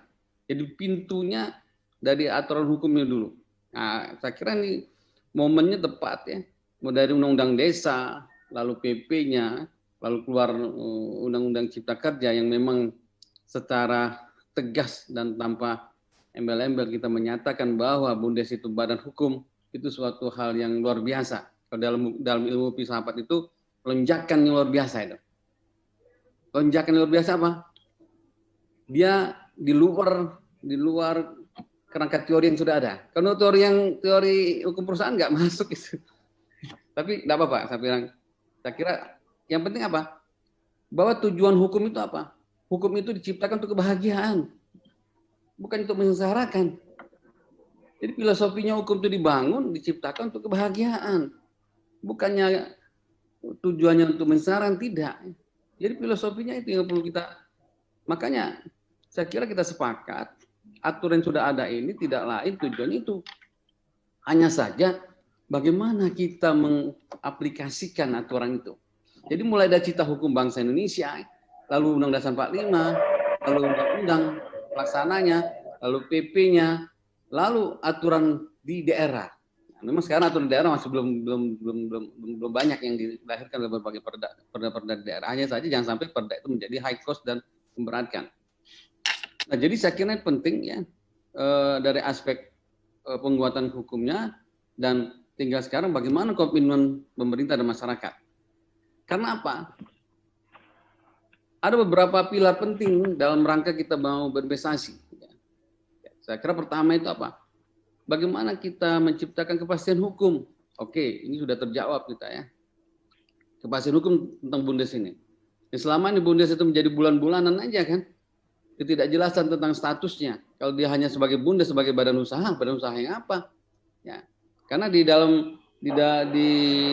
kita ini banyak juga badan usaha bentuk yang lain. Ada badan usaha pedesaan, ada lagi koperasi, macam-macam. Nah, tapi bukan berarti BUMDes ini membunuh atau ya menghilangkan lain, tidak. Tapi tetap berjalan seiring dengan badan usaha yang lainnya itu. Kedua, bagaimana kita menciptakan stabilitas ekonomi? Karena inilah yang penting sekarang ini. Dengan ada COVID ini, sebenarnya kalau BUMDes itu memang sudah berjalan dengan baik, mungkin dengan ada COVID ini nggak masalah kita ya. Ya itu sebenarnya itu. Kenapa? Ya ternyata sebagian besar pengusaha ini kan tingkat ketergantungan dengan pembiayaan itu yang menjadi dia masalah ya.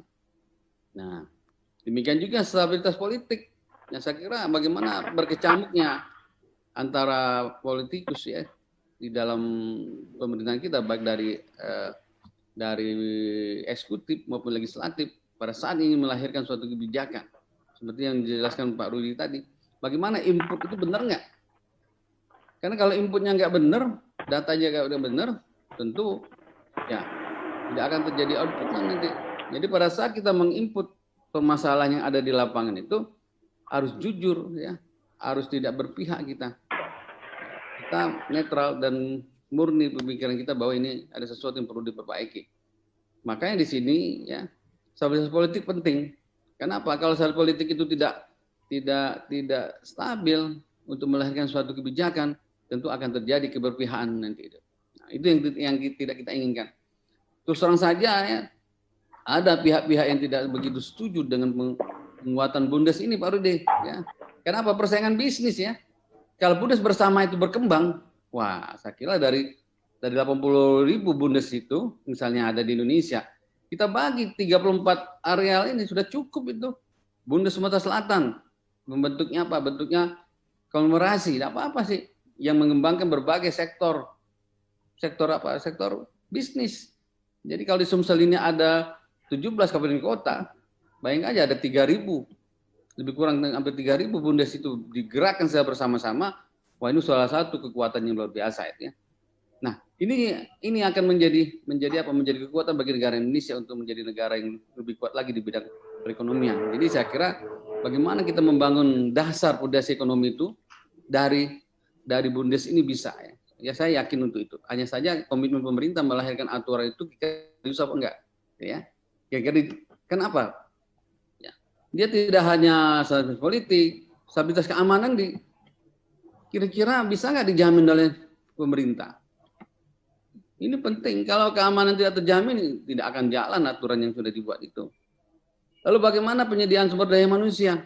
Ya, seperti sudah dijelaskan oleh rekan-rekan kita tadi, ya, dari PMD, dari Pak Mustaqim, mungkin dari Pak Rudi, kita sepakat ya bahwa SDM itu menjadi tulang punggung kita untuk mengembangkan semua itu.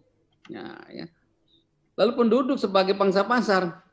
Jadi kenapa kemarin harus bingung kita ya? Takut membuat suatu produksi. Cina itu kenapa dia berani membuat produksi massal? Karena pangsa pasar dia sendiri sudah terpenuhi untuk mendistribusikan produksinya. Makanya saya kira Bang Sumsel ya jangan takut ya. Bagaimana nanti ikut serta di dalam membangun bundes ini dengan jumlah 3.000 itu ya, yang dengan dana yang ada itu kita sama-sama nanti ya mengawalnya supaya ada kemanfaatan dari pendanaan itu. Karena selama ini terus terang saja kita banyak bantuan dari Badan Usaha Milik Negara itu Pak Rudi ya. Ada dana-dana yang sekian persen untuk bantuan usaha kecil menengah itu tidak jalan dengan baik ya. Ada lagi namanya lembaga pembiayaan bentuknya model Ventura. Itu sebenarnya lembaga-lembaga yang membantu yang khusus untuk usaha kecil menengah ke bawah itu. Sudah jalan tapi tidak efektif. Kenapa? Pendampingannya tidak efektif. Konsepnya itu ada, cuma tidak jalan di lapangan. Nah, demikian juga dengan sumber daya alam yang cukup. Nah, sebenarnya kita di daerah itu bukan pada sumber alam itu hanya yang bentuknya fisik, tapi juga yang lain-lain. Tergantung dengan potensi apa yang ada di desa itu yang penting didalami ya oleh Bundes melalui pendampingan nanti. Nah, saya kira program yang dijelaskan oleh Pak Rudi itu sangat signifikan sekali. Karena kalau sistemnya sudah terbangun, sekarang bagaimana kita menjalankan sistem itu? Sistem itu bisa jalan kalau memang sumber daya manusia yang memang memiliki kemampuan yang cukup, punya kompetensi yang cukup. Nah, lalu sistemnya akan jalan kalau memang daya dukung, sumber daya alamnya juga ada. Jadi yang penting tambahan ini fasilitas ya berupa teknologi yang sangat menunjukkan bisnis yang zaman era industri 4.0 ini ya. Dan terakhir sosial budaya berbasis pembangunan ini. Nah, terus terang saja ya, apakah di desa itu memiliki semacam budaya yang sifatnya bisnis atau tidak nanti ya. Karena perlu pendampingan itu dalam arti apa? Kita memberikan semacam pendampingan dalam arti bukan berarti kita mendidik dia menjadi tergantung, tidak, tapi kita mendidik Bundes itu supaya dia mandiri. Ya, sifatnya itu, supaya dia mandiri dan dia bisa bersaing di dalam kegiatan bisnisnya itu. Nah, jadi saya kira penting sekali ya, dasar hukum penguatan itu sudah, tadi perlu saya jelaskan lagi. Kenapa? Tanpa ada dasar penguatan hukumnya, ya kita sambung bohong aja. Oleh karena itu, pentingnya legalitas terhadap Bundes ini, tadi sudah saya jelaskan bagaimana kepastian dalam berusaha, bagaimana memberikan keadilan dalam hak dan kewajiban ya terhadap Bundes dalam menjaga kegiatan bisnisnya nanti. Lalu akibat dari aturan yang ada itu perlu tertib, bagaimana kita mengatur tertib di dalam berbisnis itu. Jangan terjadi persaingan tidak sehat nanti ya. Yang terjadi saling bunuh. Nah, sekarang bagaimana membangun kemitraan di antara Bundes dengan usaha menengah dan besar. Kita ada undang-undang tentang apa? Tentang usaha mikro kecil itu, ya Undang-Undang Nomor 20 tahun 2008 sudah ada itu tentang pengakuan keberadaan usaha mikro, kecil dan menengah itu. Cuman dalam aplikasi kita belum begitu optimal menjalankannya. Nah, saya kira itu bisa. Kenapa nanti manfaat yang harus didapat oleh semua, ya. Jangan sampai aturan hukum yang sudah ada ini manfaatnya untuk kelompok tertentu saja, tidak, ya. Jadi bagaimana manfaat itu nanti akan didapat oleh pemerintah, dalam ini nanti pemerintah sebagai pembuat regulasi, lalu bagaimana manfaat yang didapat oleh pengusaha dan masyarakat. Jadi saudara Bapak Ibu sekalian, inilah pentingnya legalitas, ya, suatu aturan terhadap penguatan kelembagaan bisnis itu. Tidak hanya kelembagaan bisnis, tapi kelembagaan non bisnis juga sama, ya. Oke, saya kira itu. Kemudian yang penting kita pikirkan sekarang ini, ya, akibat dari implikasi dari aturan yang sudah ada itu tujuannya tidak lain bagaimana memberikan perlindungan hukum yang cukup, ya. Baik itu perlindungan hukum yang sifatnya preventif maupun perlindungan hukum sifatnya represif nanti. Nah, jadi ada namanya perlindungan hukum yang seimbang, ada pengaturan yang seimbang dalam kegiatan berbisnis ini. Jadi siapapun juga punya hak yang sama untuk melakukan bisnis, ya. Baik itu bundes maupun bukan bundes sama saja, haknya yang sama, ya. Diberikan peluang yang sama. Karena kita tidak boleh menutup hak orang lain dalam kegiatan bisnis itu. Nah, bentuk komitmen sudah tadi, saya kira sudah dijelaskan oleh beberapa teman kita tadi. Saya hanya menekankan aja di sini, ya. Jadi komitmen pemerintah dalam kaitannya dengan penguatan bundes itu diawali dengan terbentuknya undang-undang desa. Yaitu sebenarnya komitmen politik ini, ya. Pada saat itu, ya, bahwa pemerintah atau bangsa Indonesia baru menyadari bahwa betapa pentingnya, ya, desa itu diperkuat, ya. Karena kita diasumsikan 80% orang itu di desa, walaupun sekarang sebenarnya orang banyak meninggalkan desa. Nah, ya saya nggak tahu Pak Rudi, apakah desa itu tidak seksi lagi sekarang, ya? Ya. Tapi orang masih tetap pemilihan kades masih juga kayak apa, ya, rame juga, ya, pemilihan. Karena kalau di Jawa, ya, karena ada bundel-bundelnya tuh, ya. Kalau di Sumatera Selatan kan kita nggak seperti itu Pak Rudi, nggak beda, ya, itu. Nah, kalau di Jawa kan memang ada bundel desa segala macam itu memang dikelola oleh kades, ya. Akhirnya ada nilai ekonomis yang tinggi di situ. Kalau kita Pak Sumsel ini berbeda, makanya berbeda budaya tadi, ya, tapi tetap punya tujuan yang sama itu. Nah, jadi beberapa aturan ini salah satu bentuk komitmen pemerintah bahwa bundes ini harus dilindungi dalam pengembangannya itu, harus diatur supaya apa? Supaya terstruktur, ya, dalam rangka apa? Mencapai bundes yang mandiri. Ya, kalau tidak demikian, ya tidak ada sesuatu yang bisa kita andalkan di bundes itu nanti. Walaupun sebenarnya bundes itu sendiri bisa bergerak, walaupun dia tidak ada atur, nggak apa-apa sih, hanya kesepakatan aja boleh sih. Dalam hukum perdata itu baru cukup aja kesepakatan para pihak jalan itu. Hanya saja bagaimana cara mengikat pihak lain itu, supaya apa? Supaya pihak lain juga punya kontribusi terhadap pengembangan bundes ini. Makanya pemerintah pusat udah memberi jalan itu. Tinggal sekarang bagaimana pemerintah daerah untuk mengakomodir dalam bentuk regulasinya. Tapi dengan catatan regulasi itu jangan membuat menjadi high cost nanti. Jangan menimbulkan menghambat di dalam kegiatan bisnis. Ada namanya itu bagaimana kita membuat satu regulasi dengan prinsip cost and benefit. Nah, ya, kita nanti coba kita bantu nanti di bundes itu bagaimana cara membuat keputusan, cara membuat berbagai bentuk produk hukum yang apabila mereka ingin melakukan negosiasi, perundingan, lalu bagaimana cara membuat keputusan desa dan seterusnya itu.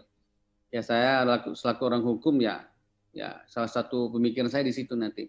Sehingga nanti antara perangkat desa dengan perangkat bundes, ya harus bisa dipahami oleh mereka itu bahwa ada porsi kewenangan masing-masing, ada porsi hak dan kewajiban masing-masing dalam rangka mengembangkan bundes ini. Nah, jadi saya kira ini sudah banyak, ya, aturan-aturan yang sudah ada ini yang sifatnya menguatkan bundes, ya. Lalu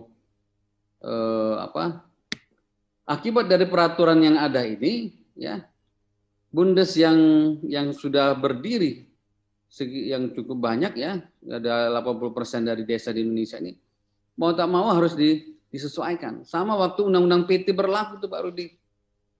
Kan undang-undang PT yang lama kan 195, lalu yang baru 40 2007, gitu ya. Mau tak mau semua PT yang sekian jumlahnya sekian juta itu harus menyesuaikan. Hanya saja dibikin masa transisi kan. Transisinya berapa misalnya? 1 tahun atau 2 tahun? Nah, itu yang penting yang perlu dipaham kita orang hukum ini. Ya. Kenapa? Kalau masa transisi itu harus kita kasih waktu yang cukup. Jadi ya kita, Pak Rudi, teman-teman itu ada target-target yang harus kita capai dalam rangka perubahan peralihan ini. Nah, itu perlu kita pahami. Kenapa? Kalau misalnya dia implikasinya otomatis dia harus berubah. Tidak siap kita. Pertama, pemerintah nggak siap. Apakah siap Menteri Hukum dan HAM dan Menteri PMD untuk merubah sesuai dengan PP berapa 11/2001 ini? Nah, itu jadi pertanyaan itu teman-teman kita. Makanya diupayakan ada semacam matrik nanti dari Pak Rudi dan teman-teman dan kita juga. Apa matrik yang bisa kita buat dalam rangka perubahan ini. Karena kalau perubahan ini tidak cepat ya sama jalan di tempat kan nanti. Karena dasar hukumnya di situ nanti. Kenapa? Karena pihak pembiaya, pendana, financing tidak akan berturut serta kalau tidak ada kepastian di dalam hal itu. Jadi masalah legalitas dan kepastian hukum itu mau tak mau ya menjadi mutlak dia. Terus terang saja banyak usaha kecil menengah mikro itu yang memang dia tidak wajib kalau dari aspek hukum bisnis itu khusus yang namanya usaha kecil mikro tidak perlu dia ada akta pendirian ya. Karena dia sifatnya apa? Fakultatif, bukannya imperatif. Nah, kalau sekarang ini kalau dia sudah dijadikan badan hukum sifatnya imperatif, kewajiban untuk menyesuaikan. Kalau tidak dia bubar deh. Ya, jadi bentuk badan hukumnya itu ya tidak terpenuhi dia. Nah, jadi saya kira perlu kita rundingkan, perlu kita pikirkan bagaimana yang sebanyak sekian ribu bundes yang ada ini dalam proses peralihannya itu ya peralihan statusnya ini perlu dikeliarkan dulu. Itu yang pertama. Kedua, baru kita tahap kedua bagaimana kita membenahi struktur organisasinya, bagaimana kita membenahi anggaran dasar rumah tangganya. Ya, kalau itu misalnya belum tuntas ya kita akan berkutik di masalah-masalah itu nanti. Ya mungkin dengan program yang seperti Pak Rudi yang bilang tadi secara bertahap kita ya. Hanya saja bertahap dalam arti apa? Ada kebersamaan dari 34 provinsi ini secara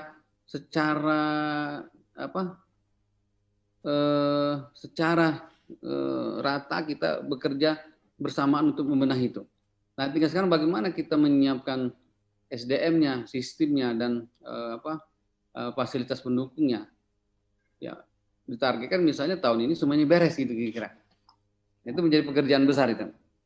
Kalau dari segi legalitasnya itu belum selesai ya, untuk kegiatan berikutnya kita agak terhambat nanti. Oke, ini saya kira udah jelas ya berbagai semacam. Jadi aturan ini bisa dibilang insentif ini bagi bundes. Kenapa? Ada perlindungan hukum yang pasti dari negara di sini terhadap bundes itu sendiri. Ada yang pasti perlindungan hukum terhadap pemerintahan desa. Jadi di sini ada semacam pelimpahan kewenangan dari pemerintah daerah pusat, pemerintah daerah untuk mengelola bundesnya. Nah, jadi cukup pakai surat keputusan peraturan desa saja. Masalah sekarang apakah istilah itu ilmu tentang perundang-undangan keputusan desa itu dikuasai atau tidak oleh para perangkat desa dan musyawarah desa kan? Nah itu jadi masalah juga itu baru ini ya. Jadi di sini letak pendampingan, pentingnya pendampingan perguruan tinggi ini untuk membantu percepatan itu. Hanya saja mungkin perlu format yang jelas nanti Pak Rudi. Bagaimana format yang pusat dengan kolaborasi pendampingan bundes itu, coba kita pikirkan. Sehingga nanti apa yang menjadi program pusat juga akan senambungan dengan program-program yang ada di daerah. Ya, saya kira itu perlu dipikirkan. Sehingga nanti ada semacam kontinuitas dalam kegiatan ini dengan waktu yang sudah kita tentukan, misalnya dalam tahun ini targetnya apa sehingga bisa tercapai nanti. Ya, ini. Kemudian ya aturan-aturan yang sudah ada ini saya kira itu harus tetap kita sosialisasikan ya. Karena apa? Ya, karena kalau kita perhatikan perubahannya bukannya perubahan yang ini perubahan yang mendasar sekali ya. Oleh karena itu pihak-pihak terkait terutama Pemda dalam hal ini dia yang mempunyai wilayah terhadap BUMDes itu harus proaktif. Ya, proaktif dalam arti apa? Proaktif menyikapi kebijakan ini, proaktif untuk melakukan koordinasi dengan berbagai pihak yang punya peduli terhadap BUMDes ini. Ya, ada semacam skim lah nanti gimana caranya supaya semua ini bisa dijalankan dengan baik nanti. Supaya nanti yang sifatnya koordinatif itu ya, itu yang perlu kita kembangkan ke depan itu. Oleh karena itu, Bapak Ibu sekalian, saya menekankan di sini legalitasnya ada, tapi kalau konkretisasi legalitas itu tidak jalan, ya tidak akan tercapai apa yang menjadi apa cita-cita kita semua ini. Terakhir saya ingin menyimpulkan sedikit ya. Ini mengenai tujuan yang dibaca sendiri aja ini. Termasuk nanti semangat sudah dijelaskan Pak Rudi tadi, semangat gotong royongan, semangat profesional, terbuka dan bertanggung jawab dan sampai keberlanjutan. Nah, ini yang penting. Yang ini berkelanjutan ini ya. Terakhir ya ini pertama mungkin yang perlu dipikirkan di sini dan pada prinsipnya legalitas keberadaan BUMDes sudah ada, tinggal bagaimana kita mengkonkretkan bentuk dari legalitas itu dalam bentuk program-program nanti. Kemudian selain aturan hukum yang terbit pada tingkat pusat, perlu juga memperkuat legalitas BUMDes dari pemerintah daerah. Itu terang saja pemerintah daerah juga belum menerbitkan berbagai kebijakan yang berkaitan masalah mendukung pengembangan BUMDes. Ya, saya kira ini penting. Kenapa? Yang namanya pemerintah kalau tidak ada aturan hukum yang jelas, gimana mau melaksanakan berbagai program pusat nanti. Jadi saya kira itu penting juga dikoordinasikan antara pusat dan daerah. Nah, sehingga nanti apa yang menjadi objeknya BUMDes itu ya akan bisa kita laksanakan. Kita sebagai pelaksana akan memiliki kepastian tentang itu. Kemudian perlu peningkatan pengetahuan tadi sudah, ya. Perlu menciptakan komunikasi yang baik antara elit desa. Karena sekarang terus terang saja kemarin ada salah satu BUMDes ke kantor saya itu ada konflik antara kades, paket kades dengan apa pengelola BUMDes itu Pak Rudi. Jadi hanya saling lapor ke polisi mereka itu akibat itu masalah pengelolaan. Padahal sebenarnya sudah jalan BUMDesnya sudah bagus. Di salah satu daerah perlu saya sebutkan. Sudah jalan, tapi ada salah satu mengenai masalah manajemen, ya kalau saya kira masalah manajemen BUMDesnya sendiri, manajemen keuangan, manajemen tentang yang lain-lain, sehingga ada rasa ketidakpercayaan dan kecurigaan di antara mereka itu. Jadi komunikasinya, ya. Perlu nanti bagaimana cara kita membantu komunikasi antara elit kita bilang elit ya petinggi desa lah ya, dengan pengelola BUMDes itu sendiri. Nah dengan kata lain ya, keberhasilan membangun BUMDes tidak hanya dari aspek legalitas saja, tetapi aspek lain yang terkait juga penting untuk dibangun sehingga BUMDes bisa mandiri dan bersaing dengan baik. Oke, saya kira itu saja dari saya, Bu Desi. Ya, kita masih ada waktu untuk diskusi. Terima kasih. Wassalamualaikum warahmatullahi wabarakatuh. Waalaikumsalam warahmatullahi wabarakatuh. Baik, terima kasih Prof. Joni atas materinya bahwa untuk pembangunan sebuah BUMDes itu memang sangat dibutuhkan sebuah legalitas yang terkait dengan aturan-aturan yang diberlakukan dalam pengembangan pengelolaan badan usaha milik desa yang ada di desa-desa. Baik Bapak Ibu, kita lanjut lagi kepada sesi berikutnya untuk acara tanya jawab. Nanti ketika Bapak Ibu ingin bertanya, bisa menulis di kolom chat atau dengan raise hand. Berikut saya akan memberikan pertanyaan dulu. Ada pertanyaan dari beberapa peserta Bapak pemateri. Berikut saya bacakan pertanyaan dari Ibu Dewi Sartika dari UIGM. Pertanyaannya, apa output yang harus dihasilkan dari kegiatan skala up sebagai monitoring hasil kegiatan? Pertanyaan ini ditujukan kepada Pak Rudi. Monggo Bapak, disilahkan.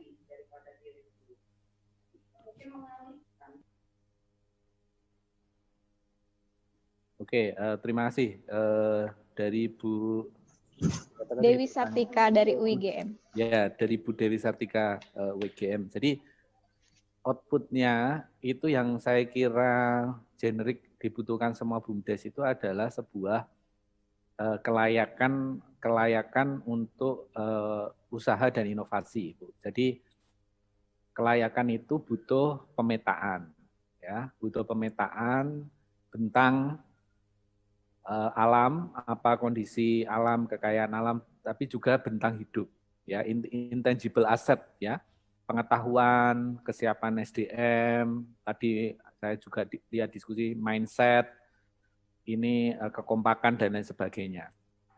Nah, dari kondisi internal itu atau resources internal kita akan kaitkan ke peluang apa yang paling memungkinkan untuk dikerjakan bersama-sama. Kita harus ingat BUMDes ini adalah sifatnya kolektif, bukan usaha perorangan, bukan usaha golongan, tapi ini adalah usaha yang kolektif. Sehingga model bisnisnya harus model bisnis yang kolektif. Nah, harapannya dari situ muncul ide, rancangan tentang bisnis yang bisa dikerjakan baik merupakan ekstensifikasi dari apa yang sudah dikerjakan BUMDes, atau diversifikasi, yaitu mungkin menambah varian-varian ataupun ada inovasi baru. Nah, dari situlah kemudian nanti investasi sarana prasarana permodalan itu jadi kebutuhan, ya, bukan jadi sebab. Jadi di mana-mana selalu saya nyampaikan ketika saya nanya kendalanya apa, ada yang jawab permodalan, duit apa, saya kira ini penggaliannya nggak dalam. Karena kalau dibalik silakan. Misalnya BUMDes dikasih duit 1 miliar, apa yang akan dia lakukan? Itu juga banyak yang bingung. Artinya sebenarnya belum ada konsep yang jelas untuk suatu BUMDes ini roadmap, ya, roadmap ke depan ini mau apa? Terutama pasca penetapan dari PP 11. Karena patut diingat, dengan adanya penetapan badan hukum ada konsekuensi-konsekuensi, ya. Salah satunya adalah keharusan BUMDes untuk menyusun studi kelayakan usaha. Itu disebut di dua bagian, ya. Di PP ini disebut, di Permendagri 20 2018 juga disebut. Saya kira itu nanti akan jadi satu dasar, dokumen dasar untuk menjadi bahan pengambilan keputusan di BUMDes terkait baik itu untuk pengembangan usaha, penambahan modal, dan lain sebagainya. Nah, ini saya kira dosen, mahasiswa sangat sangat bisa berperan. Jadi output paling dasar itu harus ada desain, ya, harus ada desain, harus ada roadmap, harus ada rencana bisnis. Nah, itu merupakan output yang harapan saya mahasiswa, dosen itu bisa bantu di BUMDes. Nah, sambil ditambah tadi digitalisasi apa itu sebagai menu-menu pilihan. Mungkin itu Bu Desi, misalnya, semoga cukup membantu menjawab. Baik, terima kasih Pak Rudi. Ya, emang benar ya Pak, untuk dalam sebuah pembangunan di desa itu seperti yang disampaikan Pak Didin, bahwa yang terberat dari tugas BUMDes itu adalah bagaimana merubah mindset itu tadi, ya. Karena masing-masing keunikan masyarakat desanya itu akan membuat ciri khas desa itu sendiri, gitu. Kemudian mungkin ada sesuatu hal perbedaan antara masyarakat desa yang ada di Sumsel dengan masyarakat desa yang ada di Pulau Jawa, gitu. Kita lihat saja di Sumatera Selatan ini khususnya, yang mana jika masyarakat desa itu merupakan warga transmigrasi, itu akan kelihatan efek kemajuannya itu lebih sustainable, gitu ya, lebih cepat pembangunannya dibandingkan dengan masyarakat desa yang memang orang lokal, gitu. Sama halnya yang disampaikan dengan Ibu Dewi Sartika, bahwa memang untuk kita sebagai, kalau kita nanti menjadi pendamping desa, kita harus mengikuti program mindset dan karakter masyarakat desa itu agak kesulitan, Pak. Ya, mungkin boleh saya kasih saya tanggapi, Bu Desi? Boleh. Ya. Silakan, Pak. Jadi gini, yang pertama, mindset ini bukan sesuatu yang bersifat statis. Ya. Saya kira ini sesuatu yang bersifat dinamis juga. Kita lihat sekarang dengan adanya pandemi ini, mindset orang juga berubah. Artinya ada kondisi-kondisi yang membuat mindset warga itu juga bisa berubah. Nah, salah satunya karena peraturan. Coba Bapak Ibu lihat mindset warga sebelum Undang-Undang Desa dengan pasca Undang-Undang Desa. Sebelum dikasih dana desa dan setelah dikasih dana desa. Mindsetnya mereka berubah. Sebelum dikasih pendampingan dengan setelah dikasih pendampingan, mindsetnya berubah. Itulah justru tugas utama dari kampus. Saya sepakat dengan Prof. Doni tadi, untuk bisa memajukan kesejahteraan umum, syaratnya harus mencerdaskan kehidupan bangsa. Siapa yang bertugas mendidik warga? Ya kita sendiri nih. Ya kita ini bersama-sama belajar dengan warga desa mendidik, tidak hanya mengajari tapi mendidik, ya. Itu yang pertama. Jadi tolong jangan dianggap bahwa kondisi desa di Sumatera Selatan seperti ini kemudian kita terima begitu saja. Tidak. Kapan desa kita akan maju kalau kita itu ada pemakluman bahwa ada desa yang boleh tidak maju? Saya menolak semua pemakluman itu. Jadi ada desa, ya saya gini Pak, karena tempat saya jauh, SDM saya kurang. Saya tunjukkan desa-desa yang lebih jauh dari desa Bapak, yang SDM-nya kurang. Mereka bisa maju kok. Nah, cuma kita jangan pakai ukuran, contoh tadi, desa yang lain. Kita ukurannya adalah improvement. Amanat dari BUMDes adalah peningkatan kesejahteraan warga. Jadi kata kuncinya kan peningkatan. Jadi kalau pendapatannya sekarang harian 100.000 naik jadi 115.000 itu peningkatan. Jangan dibandingkan dengan desa yang lain, jangan bandingkan Ponggok yang 13 miliar, jangan bandingkan Panggung-Harjo yang 6 miliar. Itu enggak apple to apple.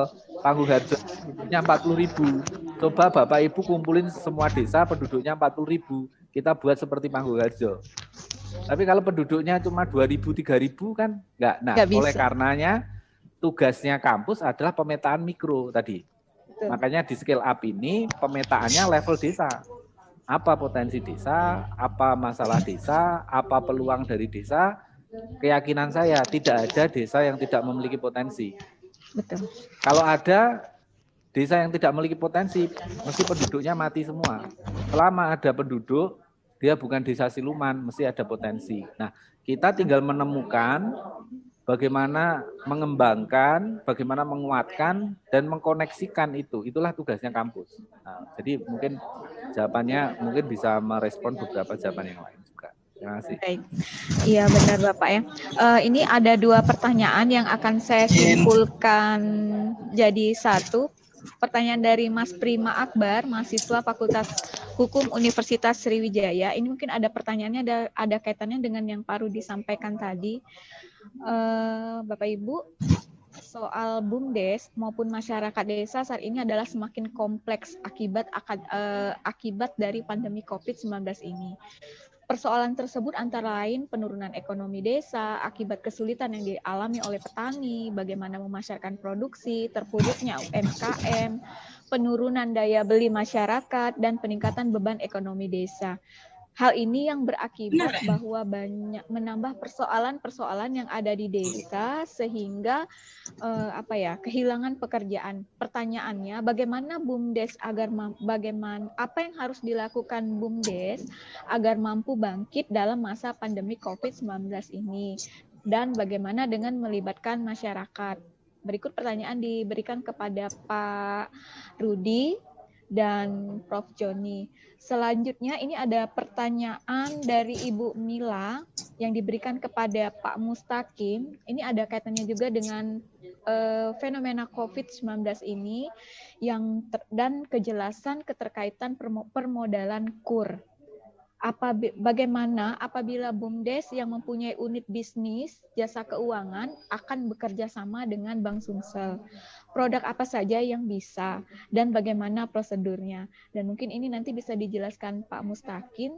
Saya berikan waktu dulu kepada Pak Rudi, kemudian Prof. Joni, dan selanjutnya Pak Mustaqim. Kepada Pak Rudi kami silakan. Ya, pertama yang selalu saya tekankan adalah pendekatan sistematis kolaboratif. Sistematis ini pendekatan logik ya, saintifik. Artinya apa akar masalahnya, apa solusinya, itu mesti ada input, proses, output di situ. Nah, pertama kita harus mengubah cara pandang dulu. Jadi mengubah cara pandang, pola pikir, cara tindak. Nah, 3 ini kalau Bapak Ibu ikut TOT kita mesti selalu dapat 3 itu. Bagaimana cara pandang yang baru, pola pikir yang berkelanjutan, dan cara tindak itu akan ada perbedaan ya setelah yang ikut TOT dengan enggak. Nah, cara pandangnya bagaimana? Kita harus lihat, memang desa kena dampak COVID, tapi dampaknya lebih rendah daripada kota. Jadi ini kan seluruh dunia kena nih. Tapi Bapak Ibu harus lihat, Indonesia itu kena lebih sedikit daripada negara-negara lain. Tahun lalu kita cuma minus mungkin 2,7. Singapura itu minus sampai 40%, negara Eropa itu minusnya 15%, 13%. Nah, kalau kita tarik di lokal Indonesia, banyak data yang bisa menunjukkan bahwa desa itu terdampak lebih sedikit daripada kota. Nah, ini berarti kalau di sisi lain ini lihat peluangnya desa. Peluangnya desa adalah seberat-beratnya kondisi pandemi, seberat-beratnya ini mau nanti berlangsung kita nggak tahu sampai kapan, warga desa lebih diuntungkan karena dia untuk masalah makan, dia harusnya dia nggak ada problem.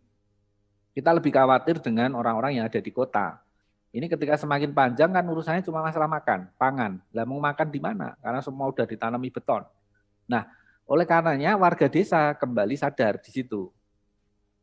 Selama ini mereka mendasarkan pada sektor-sektor yang nggak sustainable.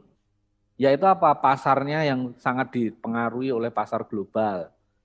Pasarnya ini adalah ngambil yang jauh-jauh. Padahal di sekitar dia itu pasarnya masih gede. Tadi yang saya sampaikan.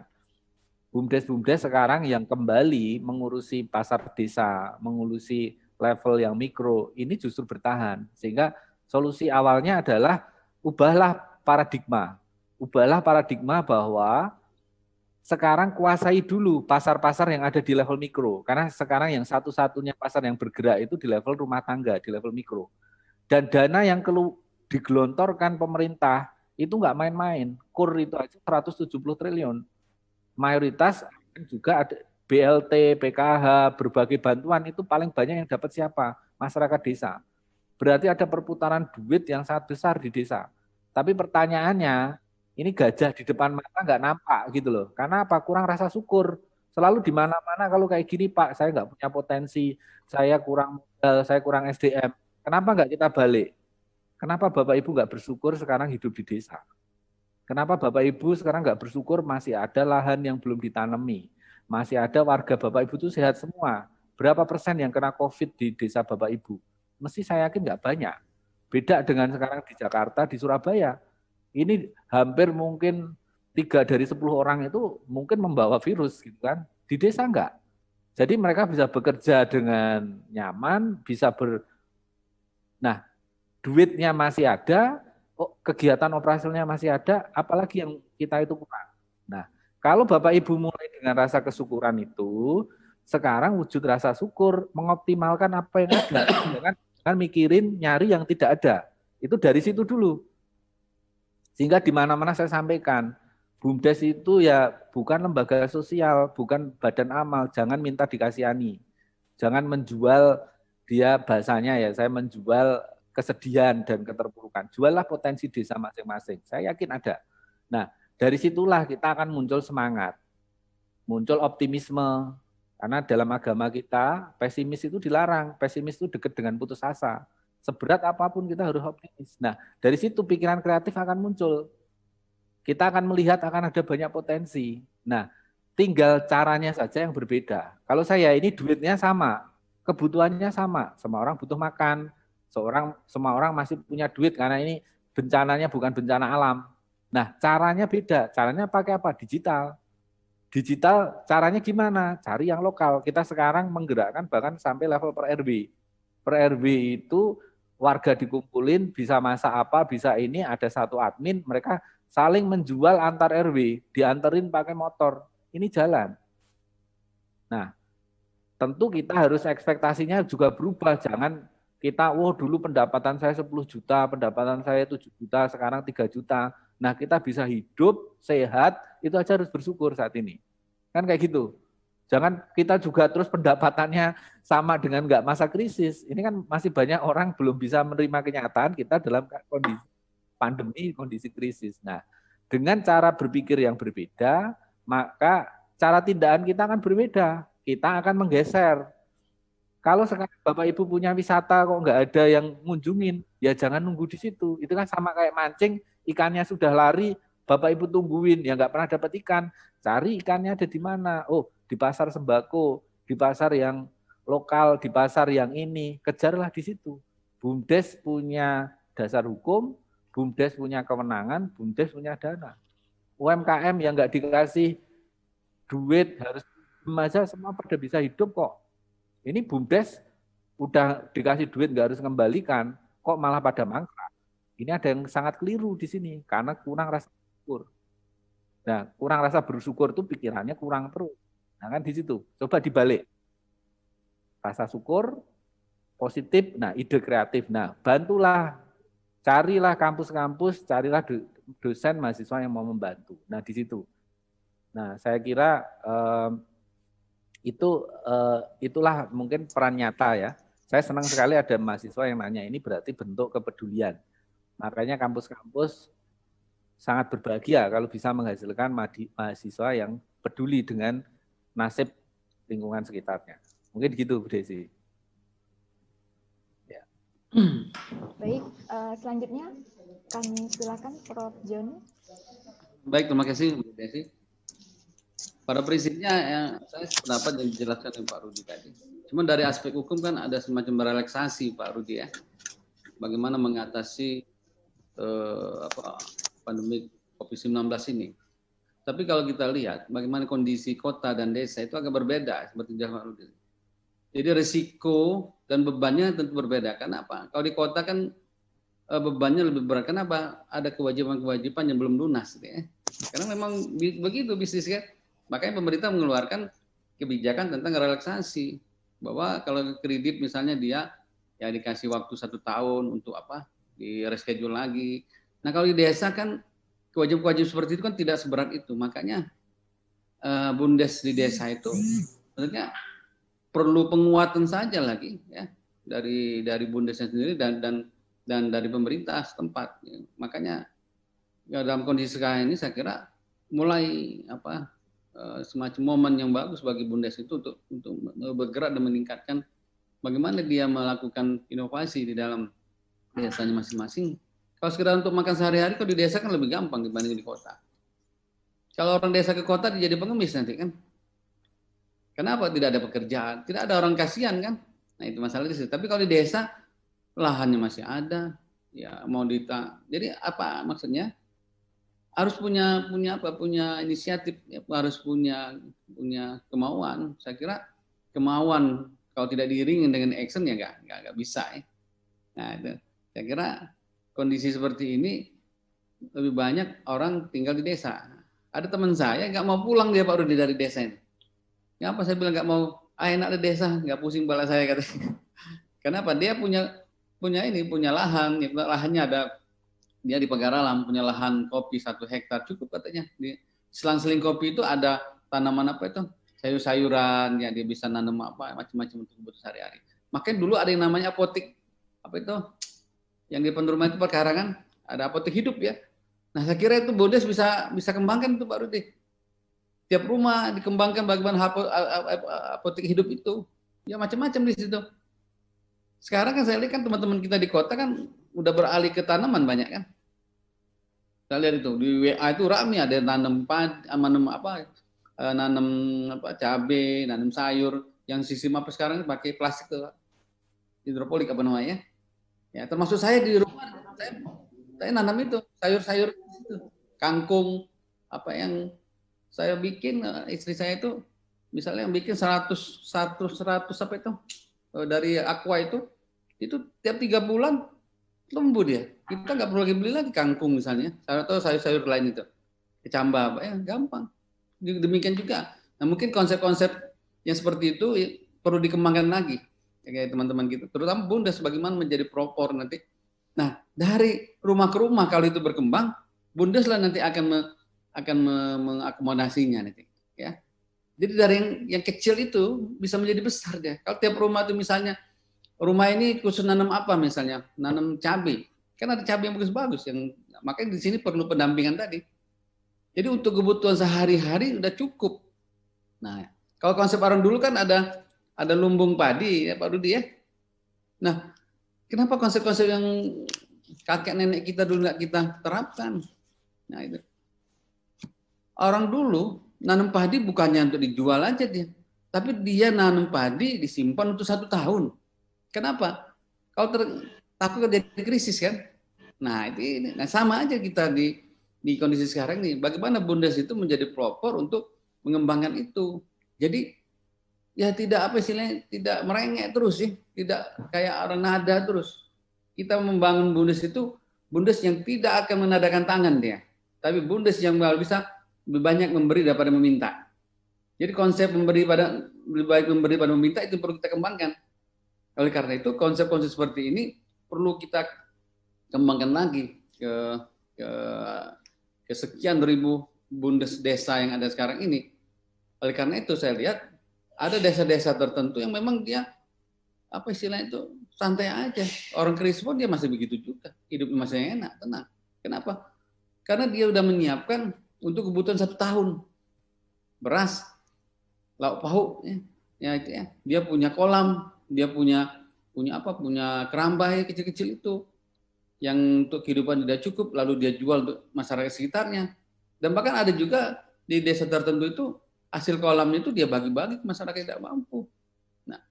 Nah mungkin Bundes lah yang akan mengembangkan ini saya kira ya. Bagaimana kemandirian ekonomi desa itu bisa tercipta dengan dipelopori oleh Bundes. Makanya aturan hukum yang ada sekarang ini udah cukup membuat Bundes itu mandiri sebenarnya Pak Rudi ya. Legalitasnya sudah ada. Nah tinggal duit yang ada sekarang ini bagaimana duit itu diberdayakan 1M jadi 2M nanti. 2M jadi 4M. Tapi itu kan ada caranya itu. Nah teman-teman ekonomi lah nanti akan mengembangkannya. Makanya di dalam KPP Bundes ini kita ada 8 divisi Pak Rudi. Ya, 8 divisi yang kita kembangkan dalam rangka kita membantu Bundes nanti. Baik divisi di bidang ekonomi, divisi di bidang teknologi tepat guna nanti. Ada divisi hukum. Divisi hukum ini akan membantu perangkat desa dan Bundes bagaimana cara membuat kebijakan nanti kaitannya dengan hubungan hukum, masalah kontrak segala macam itu. Itu akan kita format seperti itu sehingga nanti para pengelola Bundes sama Kades itu dia mengerti hak dan kewajiban mereka nanti. Kades nggak bisa intervensi begitu saja dalam manajemen Bundes. Nah, kalau intervensi apa yang perlu dia sadar, oh tidak boleh, ini boleh, ini tidak boleh. Jadi pemahaman seperti itu, kenapa? Kalau intervensi terjadi, ya namanya Bundes perahan nanti, bukannya sapi perahan. Nah kita menghindari jangan sampai Bundes itu jadi Bundes perahan oleh elit desa atau oleh elit yang lebih tinggi lagi. Elit lebih tinggi apa misalnya kecamatan, bupati. Nah kita menghindari itu. Jadi kalau memang tiap Bundes itu misalnya ada dana supporting 1M, nah sekarang dana 1M itu gimana cost benefitnya itu? Apa saja yang dia bisa lakukan sehingga dana 1M itu dengan perencanaan yang matang didamping oleh teman-teman ini bisa menghasilkan lebih, ya, lebih. Ya di samping lebih apa? Jadi dibuat benar-benar pengetahuan sederhana tapi mereka bisa menjalankannya. Tapi kalau kita membuat sistem manajemen yang rumit, agak susah mereka menjalankannya Pak Rudi.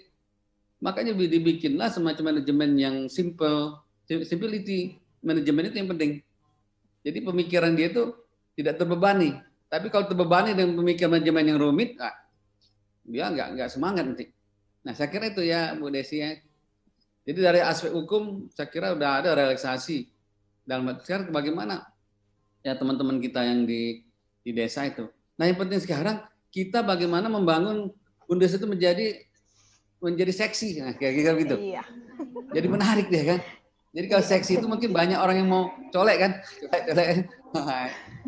Saya kira itu. Ya, Oke. Mbak Desi ya. Baik, terima kasih Prof. Selanjutnya ke Pak Mustaqim. Monggo Pak. Terima kasih Bu Desi. Pertanyaan dari Bu Nila. Iya, Bu Mila. Baik, terima kasih Bu Nila, Bapak semua Bicara nih. peserta webinar. Kalau ditanyakan kira-kira produk apa yang bisa dikerjasamakan antara BUMDes dengan Bank Sumsel Bubble, sudah barang tentu banyak hal yang bisa dikerjasamakan sesuai dengan kapasitas bank. Yang pertama memang seperti yang saya sampaikan ya, terkait permodalan, support permodalan dan ke BUMDes. Namun tidak menutup kemungkinan apabila BUMDes sendiri sudah punya kemampuan, artinya banyak memiliki dana, itu sudah barang tentu bisa kita kerjasamakan dalam hal pengelolaan dana, kemudian layanan perbankan lainnya, misalnya untuk ATM atau transaksi non tunai yang bisa dilaksanakan di BUMDes tersebut, itu pasti bisa kita lakukan. Itu tergantung kondisi dari masing-masing. Namun sejalan dengan paparan sebelumnya itu terkait bantuan permodalan, mungkin produk yang ditawarkan kita bisa saja bersama kita kepada beberapa berjalan. Contohnya di itu sudah berjalan. Polanya seperti ini. Kok suaranya gitu? Gimana Bu? Suaranya bagus nggak Bu? Bagus Pak, kedengeran. Oke. Bagus. Nah, Jelas. salah satu Jelas. dan musibah pun kita kerjasamanya seperti ini Bu. BUMDes memiliki usaha sarana pertanian, sarana produksi pertanian, bahkan berupa pupuk segala macam itu keperluan pertanian, di mana anggotanya ini berupa beberapa kelompok tani. Nah, kelompok tani ini kan butuh modal. Nah, modal ini kita dari KUR Bank Sumsel sehingga usaha dari kelompok tani ini bisa berjalan. Nah, hasilnya itu apa? Sarana produksi ini disuplai atau dibeli usahanya Bu. Begitu hasil usaha dari pertanian dan menghasilkan begitu panen, dan itu juga untuk pemasarannya dibantu oleh BUMDes kepada optaker yang bersedia menampung hasil pertanian yang sudah dihasilkan tadi. Nah, untuk pembayaran kreditnya, optaker maupun BUMDes itu membantu penyaluran bagian dana untuk pembayaran hutang kepada Bank Sumsel Bubble. Itu satu konsep kerjasama yang sudah berjalan selama ini. Di samping itu, artinya untuk jenis kerjasama yang lain, bisa saja BUMDesnya langsung bekerja sama dengan Bank Sumsel Bubble. Sudah barang tentu kita lihat kelayakan misalnya seperti apa, bisa saja BUMDes itu dapat fasilitas modal dari Bank Bubble yang digunakan untuk usaha dia sendiri atau untuk itu sudah berjalan Bu. Kemudian juga kalau bentuk usaha dari misalnya menampung ibu-ibu rumah tangga membuat yang bisa dijual dalam kota atau nah, ibu-ibu itu juga bisa kita support dengan kurnya super mikro tadi, dengan bantuan bimbingan dari BUMDes atau dari itu yang penting hasilnya jadi dibantu untuk promosi pemasaran sehingga penjualan itu ada untuknya yang disisihkan untuk mengembalikan pinjaman ke bank. Nah, itu mungkin banyak sebenarnya pola yang kita kerjasamakan tergantung dengan BUMDesnya masing-masing. Mungkin itu dari kami. Terima kasih. Baik, terima kasih Pak Mustaqim. Kalau boleh kita lihat bahwa Memang untuk pengembangan BUMDes itu sangat diperlukan bagaimana kita mengetahui potensi desa itu, potensi BUMDesnya, kemudian peta jalan BUMDesnya, akuntansi BUMDesnya, dan tata kelola BUMDesnya ya. Jadi untuk ini mungkin nanti keterkaitan dengan pelaksanaan ini, Bapak Ibu, izin Pak Rudi, saya menyampaikan kepada rekan-rekan anggota KKP BUMDes Sumsel untuk mengikuti TOT sekolah BUMDes. Bapak Ibu bisa ke web bumdes.id. Di sana akan ada bagaimana pelaksanaan TOT yang diikuti. Kalau nggak salah yang TOT kedua ini sebentar lagi ya, bulan Maret ini. Baiklah Bapak Ibu, izin, Bu. Begitu banyak. Ya, silakan. Izin, Bu, menambahkan. Pak Eka. Iya, silakan Pak Eka. Ya. Mohon izin, Bu. Ya, silakan Pak Eka. Assalamualaikum warahmatullahi wabarakatuh. Waalaikumsalam. Waalaikumsalam warahmatullahi wabarakatuh. Ya, saya Eka Subakti, anggota KKP BUMDes. Menambahkan saja terkait dengan upaya kolaborasi kampus pendampingan BUMDes ini, menurut saya yang mesti ini kita butuh cepat. Dalam semester 1 ini saya pikir proses revitalisasi kelembagaan ini sudah mesti clear untuk menjawab kendala yang dihadapi BUMDes. Tadi sudah disampaikan oleh Pak Juharmansa terkait dengan baseline data permasalahan. Nah, itu bisa dijadikan data awal bagi teman-teman KKP BUMDes untuk mempercepat akselerasi dari pendampingan BUMDes ini. Tapi ada beberapa hal yang menurut saya mesti kita matchingkan. Yaitu soal di desa sekarang ini kan sudah ada pendamping desa tadi yang disampaikan oleh Pak. Berjalannya pendampingan itu kemudian menjadi sinergis. Maka saran saya agar KKP BUMDes dalam rangka berkolaborasi pendampingan ini juga mengkoordinasikan, bahkan sebenarnya tugas pemerintah daerah ini dalam pengelolaan atau pembinaan juga pendampingan di desa. Jadi bila perlu terkait pendampingan BUMDes ini kita mesti melakukan MOU. Jadi masing-masing entitas pendampingan, misalnya Pemda dalam hal ini PMD menyajikan baseline data problem yang dihadapi BUMDes, termasuk jadi di Kementerian Desa dalam hal ini di PMD ada datanya itu yang bisa di-sharing, misalnya data kolom terkait validasi data BUMDes. Nah, itu bisa di-sharing, kemudian menugaskan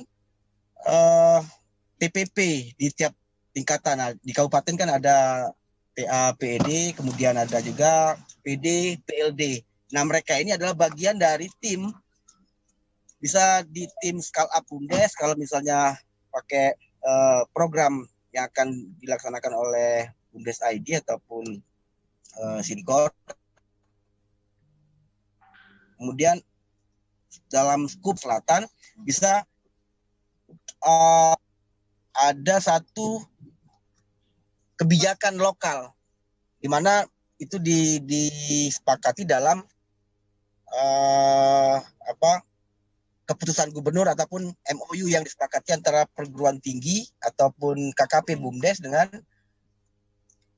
Pemda setempat atau kabupaten kota dan pemerintah desa untuk menyepakati beberapa hal terkait dengan pendampingan. Nah, seperti itu Pak, saran saya untuk percepat akselerasi. Terima kasih. Terima kasih. Terima kasih. Assalamualaikum warahmatullahi wabarakatuh. Iya, Prof. Boleh saya jawab sedikit? Silakan Prof, kami beri waktunya 3 menit Prof. Terima kasih Pak Eka. Memang ya salah satu tugas KPP itu kita ingin mengidentifikasi semua itu. Pertama mengidentifikasi mengenai desa yang ada, lalu yang ada BUMDesnya, Lalu apa saja yang sudah dilakukan terhadap BUMDes-BUMDes yang ada? Baik apakah bentuk nanti pendamping seperti Pak Eka bilang. Kalau kita identifikasi lalu apa kira-kira peran dari KKP ini akan kita lakukan. Jadi tidak tumpang tindih kita. Jadi kita akan saling melengkapi di antara pihak sehingga nanti tidak akan terjadi benturan. Saya kira dari awal harus kita pastikan itu nanti. Itu Bu Desi ya, kawan-kawan sekalian ya. Kita harus pastikan dulu tentang kondisi di lapangan bagaimana program dari PMD pemerintah, lalu bagaimana program dari pusat, lalu bagaimana beberapa pihak lainnya juga mungkin serta di dalam pengembangan. Sehingga nanti kita sinergi. Apakah nanti bentuknya ada MOU apa coba kita pikirkan bersama. Saya kira itu. Baik, terima kasih Pak Eka dan Prof. Joni dan juga Bapak narasumber yang lainnya, Pak Mustakin, Pak Rudi, dan Pak Juhamsah. Memang untuk melaksanakan kolaborasi kampus untuk dilaksanakan, karena itu kami dari kepengurusan KKP BUMDes Sumsel sejauh ini telah melaksanakan beberapa koordinasi dan alhamdulillah minggu kemarin kita mendapat sambutan yang sangat baik dari PMD Badan Pemberdayaan Masyarakat Desa, yaitu kita ketemu langsung dan memang ada beberapa hal yang harus kita perbaiki dalam strukturalisasi kepengurusan ini, dan ada beberapa hal yang program kerja yang harus urgen dan harus dilakukan. Apalagi yang pertama adalah terkait dengan bagaimana kita melakukan menilik adanya kelayakan studi dalam pemetaan desa, dan juga untuk mengetahui seberapa jauh kesehatan dari BUMDes itu tersebut, kita tidak akan bisa menjalankan, kita tidak dapat menjalankan tata kelola BUMDes itu dengan baik. Di sini di kolaborasi kampus pendamping BUMDes Sumsel, kita memang berkolaborasi dari semua universitas yang ada di Sumatera Selatan, yang berjumlah kurang lebih 34 universitas. Dan semua tersebar di kabupaten-kabupaten yang ada di Sumsel. Bapak Ibu, untuk perlu diketahui bahwa membangun kolaborasi kampus pendamping BUMDes ini tidak hanya inovasi, tidak hanya adaptif, tetapi kita harus kolaboratif. Dengan manapun kita harus kolaboratif. Karena kita harus mensinergikan juga apa yang akan kita lakukan dan apa yang menjadi tujuan dari KKP BUMDes, kemudian BUMDes ID, dan khususnya pemerintah Sumatera Selatan. Untuk itu, saya atas nama kepengurusan meminta Bapak Ibu untuk kolaboratif, kemudian untuk aktivasinya dalam kegiatan-kegiatan yang akan diselenggarakan di KKP BUMDes Sumsel ini. Selanjutnya, mengingat waktu, sekarang sudah menunjukkan pukul 12:06. Begitu banyak pertanyaan Bapak Ibu yang sangat baik dan sangat bagus. Nanti pertanyaan tersebut akan kami sampaikan kepada pemateri-pematerinya, dan nanti insya Allah dari panitia akan men-share-nya di forum grup diskusi KKP Sumsel. Mungkin untuk nanti Bapak Ibu yang berasal dari Taduluko, kemudian dari Bandung, kemudian ada yang dari Jawa Timur gitu ya. Selamat datang. Dan sampai jumpa lagi nanti di webinar KKP Sumsel di berikutnya. Kemudian Pak yang dari Mercu Buana tadi. Salam Bapak dari kita teman-teman di Universitas Dina Dharma. Oke Bapak Ibu, demikianlah sesi acara webinar kedua dari kolaborasi Kampus Pendamping BUMDes Sumsel kepada Bapak Rudi, Pak Mustakin, kemudian Pak Juansa, dan Prof. Joni. Terima kasih atas waktu dan kesediaannya, ilmunya semoga bisa bermanfaat bagi teman-teman kita semua, dan kedepannya untuk pelaksanaan webinar ketiga itu mungkin nanti kita akan melanjutkan dengan bersama seluruh pimpinan perguruan tinggi di Sumatera Selatan. Nanti mungkin akan kita cari rektor-rektor mana yang akan menyampaikan materinya terkait dengan kolaborasi pendampingan BUMDes ini. Ya, Bu Desi ya. Iya, Pak. Berikutnya kita akan minta rektor bicara nanti tentang BUMDes kaitan dengan masalah kurikulum dan program kerja Pak Menteri nanti. Itu. Iya. Karena itu menarik nanti. Begitu juga nanti kami mohon juga kesediaannya dari Pak Rudi. Lagi-lagi kami minta mohon kesediaan Pak Rudi karena ini terkait dengan Kedai Reka, Merdeka Belajar, Kampus Merdeka. Walaupun kita sudah merdeka ya, Pak. Ternyata Merdeka Belajar, Kampus Merdeka itu justru mengikat kita, bukan justru semakin kita merdeka, tapi kita terikat pada bagaimana aturan-aturan yang harus dan yang sudah ditetapkan oleh pemerintah. Tentunya sebagai warga negara yang baik, kita harus menjunjung tinggi apa yang ada dan apa yang diberlakukan oleh pemerintah. Demikian Bapak Ibu, saya ingin mengakhirin. Saya selaku moderator mengucapkan mohon maaf apabila dalam penyampaian saya ada kata-kata yang kurang berkenan. Pada Allah saya mohon ampun. Akhir kata saya ucapkan wassalamualaikum warahmatullahi wabarakatuh. Waalaikumsalam warahmatullahi wabarakatuh. Selanjutnya saya kembalikan kepada MC. Terima kasih, Mem.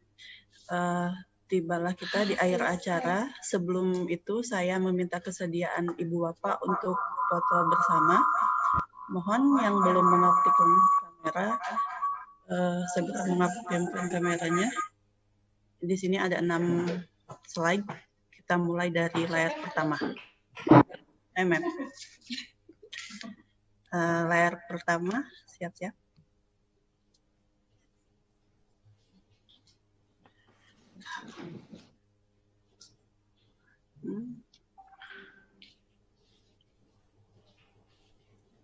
Layar kedua.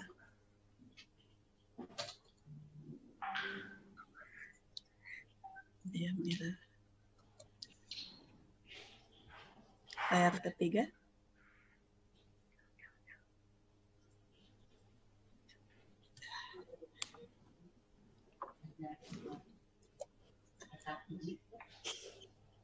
Layar keempat.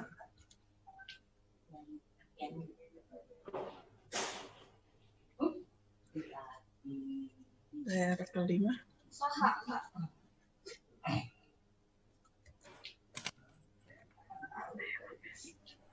Layar keenam. Ya, baik. Terima kasih kepada seluruh narasumber yang telah menyampaikan materinya, sangat menarik dan sangat bermanfaat. Terima kasih juga kepada Bapak Ibu yang telah mengikuti webinar ini dari awal sampai selesai. Baiklah, saya Salma Mutia Mutmainah sebagai host pada acara pagi ini mengucapkan mohon maaf atas segala kesalahan. Terima kasih juga saya sampaikan kepada Ibu Rektor yang telah menghadiri webinar pagi hari ini. Baiklah, sekian dari saya. Assalamualaikum warahmatullahi wabarakatuh. Waalaikumsalam warahmatullahi wabarakatuh. Alhamdulillah, terima kasih semuanya. Terima kasih semuanya. Terima kasih. Terima kasih banyak ya. Pak Rudi. Terima kasih Pak Mustakim. Pak Bu Rahmi. Terima kasih Pak Rudi, Bu Nelly. Iya. Bu